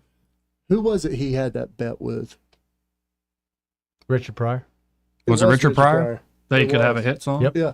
That's the whole reason he did it. Yep. And he'll quickly tell you Richard Pryor never paid him. Well, money went up somewhere, up in smoke, flames. Oh yeah, he said once it happened, he called Richard up and was like, hey, Richard act like it never happened. What you talking about, fool? What are you talking about? That's right. I just set myself on fire. I don't I ain't got need time for that. this. 272-9228. That's 334-272-9228. By the way, Eddie Murphy had some good songs on there. One of them, My God is Colorblind. Great song. I don't know how that album didn't go platinum. You also had that album. Oh, dude, I bought that album and I bought the cassette twice because, cassettes over time you play them so much they stretch. Wait, you played it that much? He was partying all the time. That wasn't the best song that was on there, believe it or not. Some reason I have a memory of a cassette that was, I think it was a Disney or Nickelodeon movie called Snow Day. It was the soundtrack to that movie. Oh. And on, I think the B side of that tape, when you flipped it over, it was Foreigners Waiting for a Girl Like You. That song right there. And especially when, Intro. they just dropped and you started feeling things. Yeah. And get that first crush, and then you hear that song, you're like, oh, that's speaking to my soul right now. Eddie, guess what year Snow Day came out for our... Actually, I want to know this. Yes. I want to know this. Early 90s. 2000. Oof. It's about right. I would have been 12. That's about that time. Okay. Mm-hmm. Imagine started being growing hair on my... about 13 and you leave what you thought was the love of your life in a country. Miles, thousands of miles. Oh, wait, that was you. Where were you? We were in Turkey. Hmm. We dated, we were. Was she also a DOD bride? Yes, and she was also half Turkish. Oh, and it was exotic. It was amazing. Yeah, as a young kid. For a young 13-year-old. But man, you talk about a Was there a soundtrack to that heartbreak? That right there, Foreigner. Waiting for a girl like you? Air Supply. Oh, good Lord, don't get Air me Supply. Going. Oh, I was my. a blubbering fool. I don't know how my mom and dad just didn't put me into straight. They just let me cry for a while. Got over it. Nothing a little poison can't cure. Took a while. You know, they say nothing that a new girlfriend didn't cure, but every rose has its thorn, Eddie. Yeah. Yes, it does. I wonder how many little Brett Michaels are running around the country. Everybody's pointing that out about Elon. I'm like, man, I wonder. Some of these rock stars, especially like the late 80s, hedonistic 80s. I get it, but like with folks like Elon, they can afford it. I'm but sorry, still. I wouldn't. I don't think he is that guy that. Like what? But I mean, who do you think are like the obvious dirty dogs? Like Brett Michaels, Nick Cannon. Nick Cannon? Well, who was the drummer for Motley Crue? Nicky Sixx or Tommy Lee? Yeah, Tommy Lee. Yeah. No, man, dude, it but was he Zeppelin. Zeppelin was. Oh, by far the yeah. worst. Yeah, Bonham, Page, Plant. Well, look at the Eagles. I think John Paul Jones behaved himself, nerd. Imagine like the Eagles. Imagine Tom Jones. Now, I know guys who didn't do that stuff. Rush. Yeah, Straight you up know the nerds. Canadian nerd. They were the They're the nerds. most straight Let's go back edge, and play like some more bass. Right. Hey, guys, have you read this novella by Ayn Rand called Anthem? Are you Yeah, kidding? yeah. Something They make tells great me music. Devo didn't get too far outside the lines either. Right. Nerds. But you do gotta wonder. Well, and then somebody like the biggest stars, like Michael Jackson, I think was kind of kept on a leash by his management and family. Oh, if y'all haven't watched Hitsville, it's a documentary on Motown. Yeah. Check it Okay. out. It's worth every minute. They talk about a young, Stevie. Like they thought that he was, the greatest thing ever, and he was until Stevie Wonder. Yes, Yeah. until they found out he could see. Until Michael Jackson walked into the studio, and then Michael. Oh, changed Michael's everything. amazing, especially young. Michael's Michael is amazing, but Stevie is, as far as music and instruments, man, and Dude, composer. I didn't realize this. Stevie wrote his first #1 song live on stage during an encore. Really? Mhm. Yeah, it's nuts. Just walked out there and it's like, Just all right, raw amazing. talent. got man. it. Yeah. But I do love that Shaq story that Stevie can see. Oh, he can. No doubt. You think so? Yeah. Dude, come on. I don't know. You probably can't. The one funny thing was somebody Says said obviously he heightened can't senses. see. If you look at his wife, Stevie Wonder would never be married to someone that unattractive. See, and now I'm thinking back to that age, 2000. Yeah. When did the Backstreet Boys "I Want It That Way" come out? Oh, right. I would not know that at any point You've in time got a in my computer, life. right? It's I think it's around Yeah, 2000. but there's some things that will not be in my search history. Well, and that's one and of by them. the way, this whole groupie thing gets less and less cool. Like who's actual father of your child? It's like Jimmy Page. It's like, oh, the guy into the weird occult stuff who played the Les Paul with the violin. Then it's kind of gnarly, groovy, man. But then you like fast forward and it's like, who's the father of your child? It's like Nick Fatone of NSYNC. Dude, Backstreet Boys. It's not the same thing. Backstreet's Back. That was 90-something. 97. Well, yeah, that's the first one. I'm saying the Millennia album. Yeah, it was a Millennia album. So Okay, it must have been 99, 2000. yeah. Yeah. And it's like, the groupie thing gets less and less cool. Yeah, it does. What was the Like, I slept with the second, like, backup vocalist of O-Town, and But also, how many, and it'd be more my generation, how many mothers had to tell their kids, yeah, you're Elvis's baby. You were not Elvis's kid. No, you're not Elvis's baby. just That's had- wishful You thinking. just had a hair lip. Right. Exactly. I mean, imagine all the, Yeah. all the disappointment because when you got older, you finally realized, I don't look nothing like that dude. I kind of look like the guy 3 trailers down. That's who I look a lot like. Same hairline. Yeah, I can just imagine, though, like, well, how many little Ric Flairs are running around? There's a lot this of that. There's no daggone doubt. world? There's no doubt about that. You know, sitting there in the trailer park watching WCW as the 83 weeks of dominance by Bischoff and the NWO, and it's like, baby, that's your father right there. But how come Ric there's Flair, no- Nature Boy. Woo! How come there's no Andre the Giants running around? I don't know. Right. Is it hereditary? I would The think so, dude. Gigantism? I don't know if it is. I'm just going to say that's probably not feasible. There's still giants among us, folks. I'm just saying, Ric Flair lived the gimmick. And when he talked about Space Mountain, he meant it. Dude, all those wrestlers. There's a lot of Georgia Championship wrestler kids. Actually, they're my age now. They're no longer kids. Yeah, I've had a couple, like, offspring of the wrestler crews from the Southern Tour. There was a young lady who lived here in Cloverdale whose father was Russell, one of the Russell brothers. Interesting. Anyway, we got to hit another break. All right, let's break. We'll be right back. Backstreet Back. All right. He may not know whether he's coming or going, but whether you're going to work or coming home, Greg Budell is there. Mornings, 6 till 9, and afternoons, 3 till 6. Only on News Talk 93.1 FM, WACV. This is your roving reporter, and today I am talking with an elk. Hey man. Mr. Elk, I was just wondering, what do elk do to take care of their money? Well, like most smart folks, we call David Erdit. You mean Alabama's most favorite asset preservationist? That's him, man. We call him up at 334-279-7431 or 205-479-0839. I see. Yes, he is our preferred money man. The money man with the money plan. You've been paying attention. Well, could you give us those numbers one more time? 334-279-7431 or 205-479-0839. And I just want to try to give you a heads up, man. Oh, what's that? I'm not an elk. Not an elk, huh? Well, then, pray tell, what are you? Knights of Columbus. I am not even going to make a comment. Well, the baby liked it.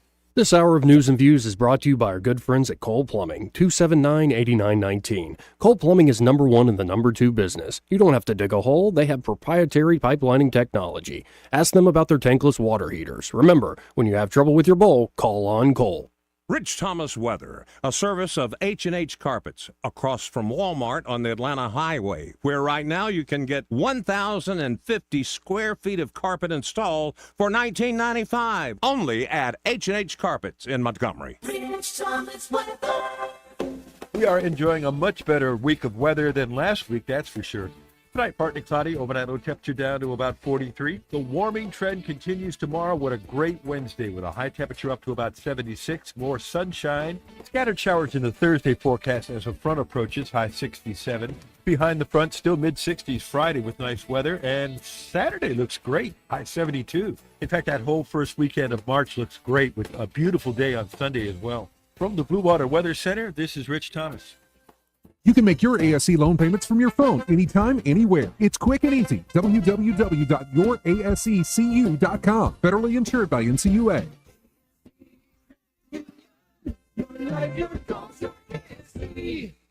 Trustworthy, accurate, immediate. Carrying your voice across the river region. News Talk 93.1 FM WACV.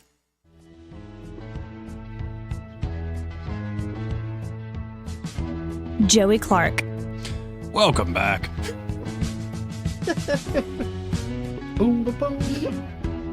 Hey, this part of the program brought to you by Dylan Rings. And again, because of passing the family, they're closed this week. Right. Y'all in particular lift up Josh Ryder in prayer. But because of needing to attend a funeral in Texas, Dylan Rings will be closed this week, but y'all keep them in mind as a full-service jewelry shop. You know, Josh is able to do a lot of the repairs, the custom design work, the spa treatments. Leslie has beautiful taste in filling out that selection there, that inventory at Dylan Rings. They really are great at what they do in the jewelry business, but they're also just wonderful people. So again, they're closed this week because of tragedy, passing in the family. But y'all can always get by there to Dylan Rings next week, and we'll update you on that. Great sponsor and good folks. Hate to hear that happen to anybody. 272-9228. Real quick, go to John. Hey, John, how you doing? Good. They are good people. Yes, they sir. really are. Yes, sir. Wanted to bring this up. On occasion, I listen to Progress Radio on XM. Mm-hmm. And their take on Elon Musk is the only reason he's doing this is to try to make money. Now, correct me if I'm wrong. He's worth over $400 billion. Yeah, easily. I mean, that's what last thing I saw on the internet. I don't know what it was, but I don't think he's in it to make money because nobody on the planet has more money than him. Right. Already. So when they say, you know, they're just trying to buy favors with Trump and that kind of thing, and Democrats don't do that. Where is that statement wrong? Well, it's just like if you look at Elon's history too, like the reason he bought Twitter at the price he did, it was kind of forced to, but he also was like, the point isn't to make money necessarily off this, it's to say free speech. If you look at the initial public filings for Tesla, he says outright the number one goal of this company is not to bring profit to shareholders. That's part of it. We need to make a profit to be effective and to grow and to do things we want to do, but that is not the point of this company. And so Musk he doesn't worship money. And in fact, that makes sense. That the guy doesn't necessarily do it just for the money. He's doing it to, I think, to literally get to Mars. Doing it for big reasons. It makes sense that money would accrue to that guy because it doesn't drive him at the end of the day. It's just the usual projection of envy by leftist morons or people who know better, but they're speaking to the intellectually underprivileged. And another point, too, I know as far as the election is concerned, Trump's campaign spent a little more than a third of what Kamala's. So they're not bought by money. I can't ever get over that position they take. And I find out they spent way more than twice as much as Trump did to get elected. And they don't owe favors to people if they get elected. Are you kidding? Yeah, why is every single one of them taking photos with Alex Soros? Like, come on, man. That, yeah. And like Alex Soros isn't getting favors back from the Democrat Party. Of course. Good grief. I cannot get over the stupidity of that. I mean, at least say both sides are taking money for favors. I mean, that would at least be an honest statement. honest. Yeah. No, and that's kind of the beauty of a lot of these billionaires getting into the space is that they don't need the money. So they do have this independence from the usual strings people might pull to control somebody. And when we have people that have been in Congress, for example, with Biden, how did he become a multi-billionaire, making a couple of $100,000 a year? Yeah, we all know what happened. Name me one congressman. That doesn't add up. Yeah, a lot of kickbacks, a lot of insider trading. Yep. How did Bernie Sanders do it? He's a multi-millionaire. He sold a bunch of books. They're all sold a bunch of books. They're all that way. I mean, regardless of party, no one's ever gone to D.C. as a congressman and left as a poor person. Right. So true. So and true. It's expensive to live up there, but it's just, and they don't make that much money. I mean, compared to a lot of people that are executives, things like that, they don't make that much money. No, but apparently they work for tips because they get rich somehow. They must. And, I can't understand their part. I loathe the dishonesty of it because all politicians get wealthy out of being politicians, or they wouldn't be politicians. That's but so when true. when somebody's already a multi-billionaire, Elon Musk, if his goal is to make more money, he can make more money not taking up the time doing what he's doing with Doge. Well, and in a meta way, it was not to cite Mark Zuckerberg's company, but in a meta way, Elon was trying to save his companies by backing Trump because every aspect of the federal government was going after him. So in a way, it was to shore up his mission. But again, I don't think it was necessarily the money. I appreciate the call, John. Good call. Thank you, John. Let's go to, we have Troy Carrico on the line. Hey, Troy, how you doing, man? Hey, brothers, what's up? Oh, just getting through the day. So tell us about the rally this morning. Oh, man, listen, it's the plot thickened as it went on. I was asked at the end of the presentation. It's a good turnout. We had about maybe anywhere from 60 to 100 people come and go, and it was very active. It was the right people. It was very classy. It was done right. But I got at the end of the event, Miss Gordine, who was chief of security, came down and said, "Hey, would you come upstairs? The Secretary of the Senate wants to speak with you." Mm-hmm. And this is Pat Harris, very nice guy. But he was concerned about the story that 1819 published about the alleged threats that were made against Ashley Combs and our operation. And I listened to him, and I just said, listen, the number that was used was a spoof. It's the same number. You've got an OPSEC issue. So that was the takeaway. And then on the way out, Ed Oliver and Pascal, Representative Pascal, ambushed us and wanted to try to sell us their goods. So it was well attended. I trust me when I tell you I asked hard questions of Oliver and Pascal, and starting with the $7 million. Where the hell is it? Yeah. So it was a good day today. We lived to fight another day. Troy, what did the representative say on that $7 million? You want to know what Ed Oliver said? Yeah. Ed Oliver said, "This is the beauty of a democracy. We can go through the process." I stood up and I said, and Robin grabbed my leg and said, "Troy," and I said, "Sir, a democracy is the best form of government when you've exhausted every wrong option before it." And he just shut up. And listen, I'm going to tell you something, Joey.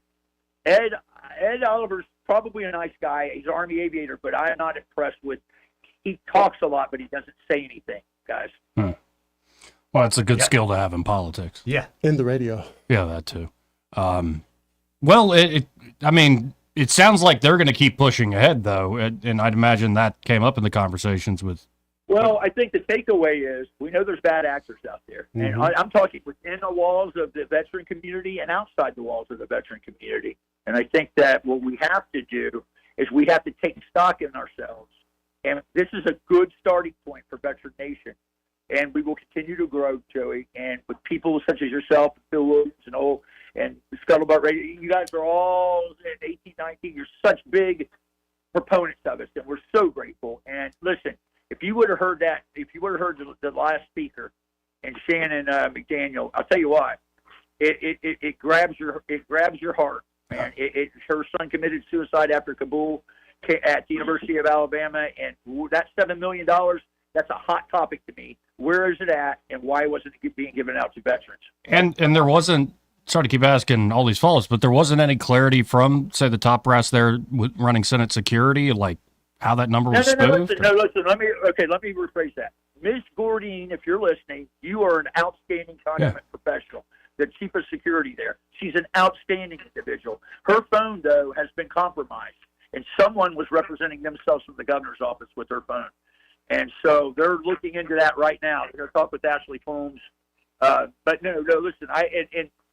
Pat Harris, if you're listening, you were very good to us to say you're always welcome out here. Here's the process. You can be welcome in the future. So I felt good about that. Good. But there's somebody that's behind the scenes acting out. Makes sense. Well, I appreciate it, Troy, and hopefully we'll see you next week, brother. Okay, I'll be there on Monday. See you, man. Thanks, sir. Let's just speculate. Mm. Who would have incentive to spoof someone's cell phone number to try to get this tempered down a little bit?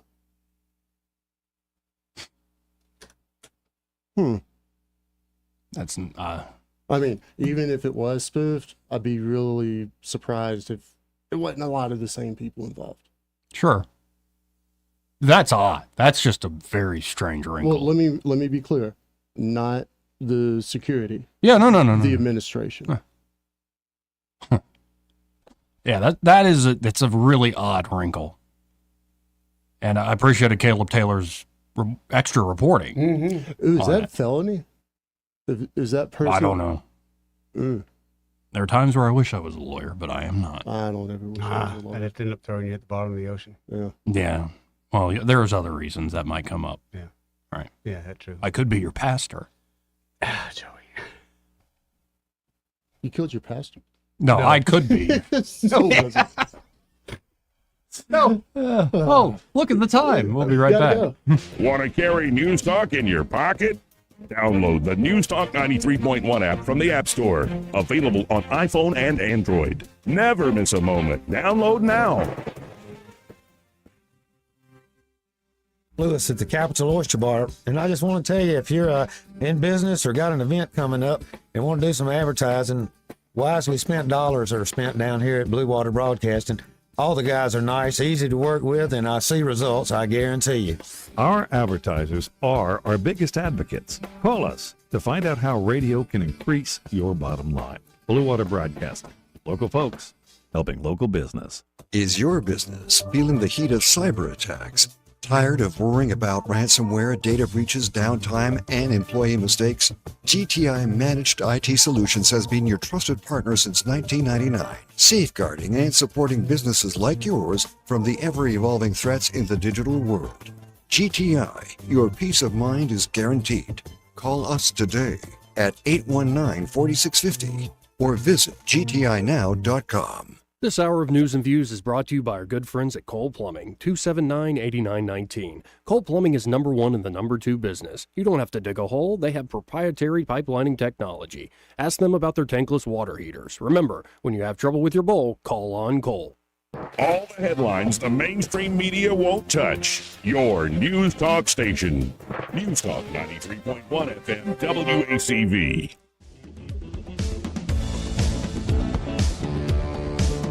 Joey Clark. Welcome back. Let's go right to the phones and talk to Ray Bowles from Prattville Carpet. Hey, Ray, how you doing? We are doing great. I'm sorry, you can probably hear my GPS screaming at me in the background. We're over in Auburn, God's country. That's right. Oh, War that's Eagle. a beautiful spot right there. I miss It is a living there. War Eagle type of day. I had to come over and see my cousin John that does our taxes. Ugh. And then measured a couple of jobs while I'm here. Now we're headed back. I got Dad in the car. You want to say anything, Dad? No, he don't say anything. Man, a few words. Absolutely. Listen, we all week long we've been talking politics, and I haven't had a chance to listen today, so I'm not going to talk politics, but I am going to talk flooring. Okay. We've got some heck of a bottom on this final plank. Like what, 5,000 or 7,000 feet, something like that. Wow. 4 different colors. Call us at 285-8117. We'll come out and give you that free measurement if you're looking for vinyl plank, tile, carpet, whatever you're looking for. Give us a shot. We're going to come out and give you the best price possible. Next thing you know, you got a floor down. Just that simple. Really is that simple, folks. And if you can hear us, they'll travel to you That's and right. even further. And again, that number is 285-8117. When you call them up at 285-8117, be sure to say, hey, I heard Ray Bowles on the radio with Joey and Eddie. Hey, guys. Have a great day. Appreciate it, See you, Ray. brother. Safe travels. That's not a bad drive. Heck no, that's a Montgomery, really good drive. Pretty nice. Pretty nice. As long as it doesn't get as many accidents as, of course, you do Well, going north. what drives me crazy is the folks that just stay in the passing lane going 70 miles an hour. Welcome to Alabama. It I drives just- me absolutely insane. Yes, sir.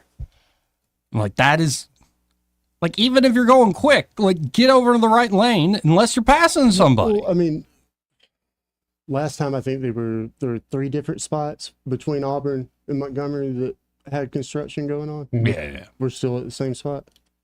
Yeah. Pretty close. Pretty much. Good stuff. Wasn't as bad. It seems to have tightened up as you get closer to Montgomery, but there's that kind of Tuskegee area. There was still stuff going on, I believe. So, what else did we learn today? Apparently, you have horrible taste in Pop-Tarts. Yeah.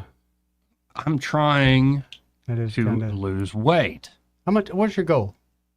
Probably 190. You- So another you're 10. not far away. then. Another Yeah. 10. Dude. I tell you what, let me give you some of this flu. I can get you there in a week. I'm 200, yes. I mean, give or take. You could be 203. You could be You can be 205 if you want. Yeah, you could be. Yeah, just keep on climbing up. Got to set a goal. No, I want it to whoop my gut. I'm tired of this. I'm tired of the gut. That's Like good. tying your shoes. It should not be a chore. Shouldn't be a workout. Are you are you doing this for yourself? Or are you Yeah. doing this for spring and all the ladies? No, for me. Okay. Women don't care about that. Women don't care. I don't think they do, unless they're married to you and you're like, I don't want the No, those are person the I ones. love. No, those are the ones that don't care. They give Yeah. up too. They're so happy because you both get to kind of just give up. Yeah, well, it depends on the wife, I guess. If she's like a health nut, Yeah. Yeah. it's Then, like, man. you're unhealthy and I need you here. Right. It's my lion. That'd be a short That or marriage. some influence. Yeah, no, I take a really fit, good-looking guy, and then a guy who's got I'm charm, looking at him right charisma, and money and status, especially status. Mhm. Women are going for the second guy all the time, Duh. all day, every day. Elon Musk. But, Duh. Yeah, all day, every day. You gotta So be women able don't to care put- about that. put No, I'm doing it feathers for in me. that bed, man. Hmm? Got to put feathers in the bed. Got to make a nest. Yeah, put feathers in the bed, Got to Joe. put feathers in the bed. I like that. I like that a lot. Anyway, we're pretty much out of time here. Yeah, man. Well, also, I just learned that CPAC did a poll of their favorite senators. Mm-hmm. Tommy Tuberville was number 4. Really? Number 4. I like that. Not bad. No, not bad at all. Not bad at all. Room for improvement. Yeah, no, he should be number 1, but I bet John Kennedy was up there. Oh, he's that got guy. to be, man. He has got to be. That's freaking hilarious. Or Marsha. Marsha Blackburn, I know you got a little crush on her. Marsha. In a wholesome way. Of course. Yeah, In a completely wholesome wholesome. Right. Anyway, It's her mind. if only our status was a little higher. Hey, look, Greg Bunnell's here. Broadcasting from the Riverside Chevrolet Master Control Center, this is WACV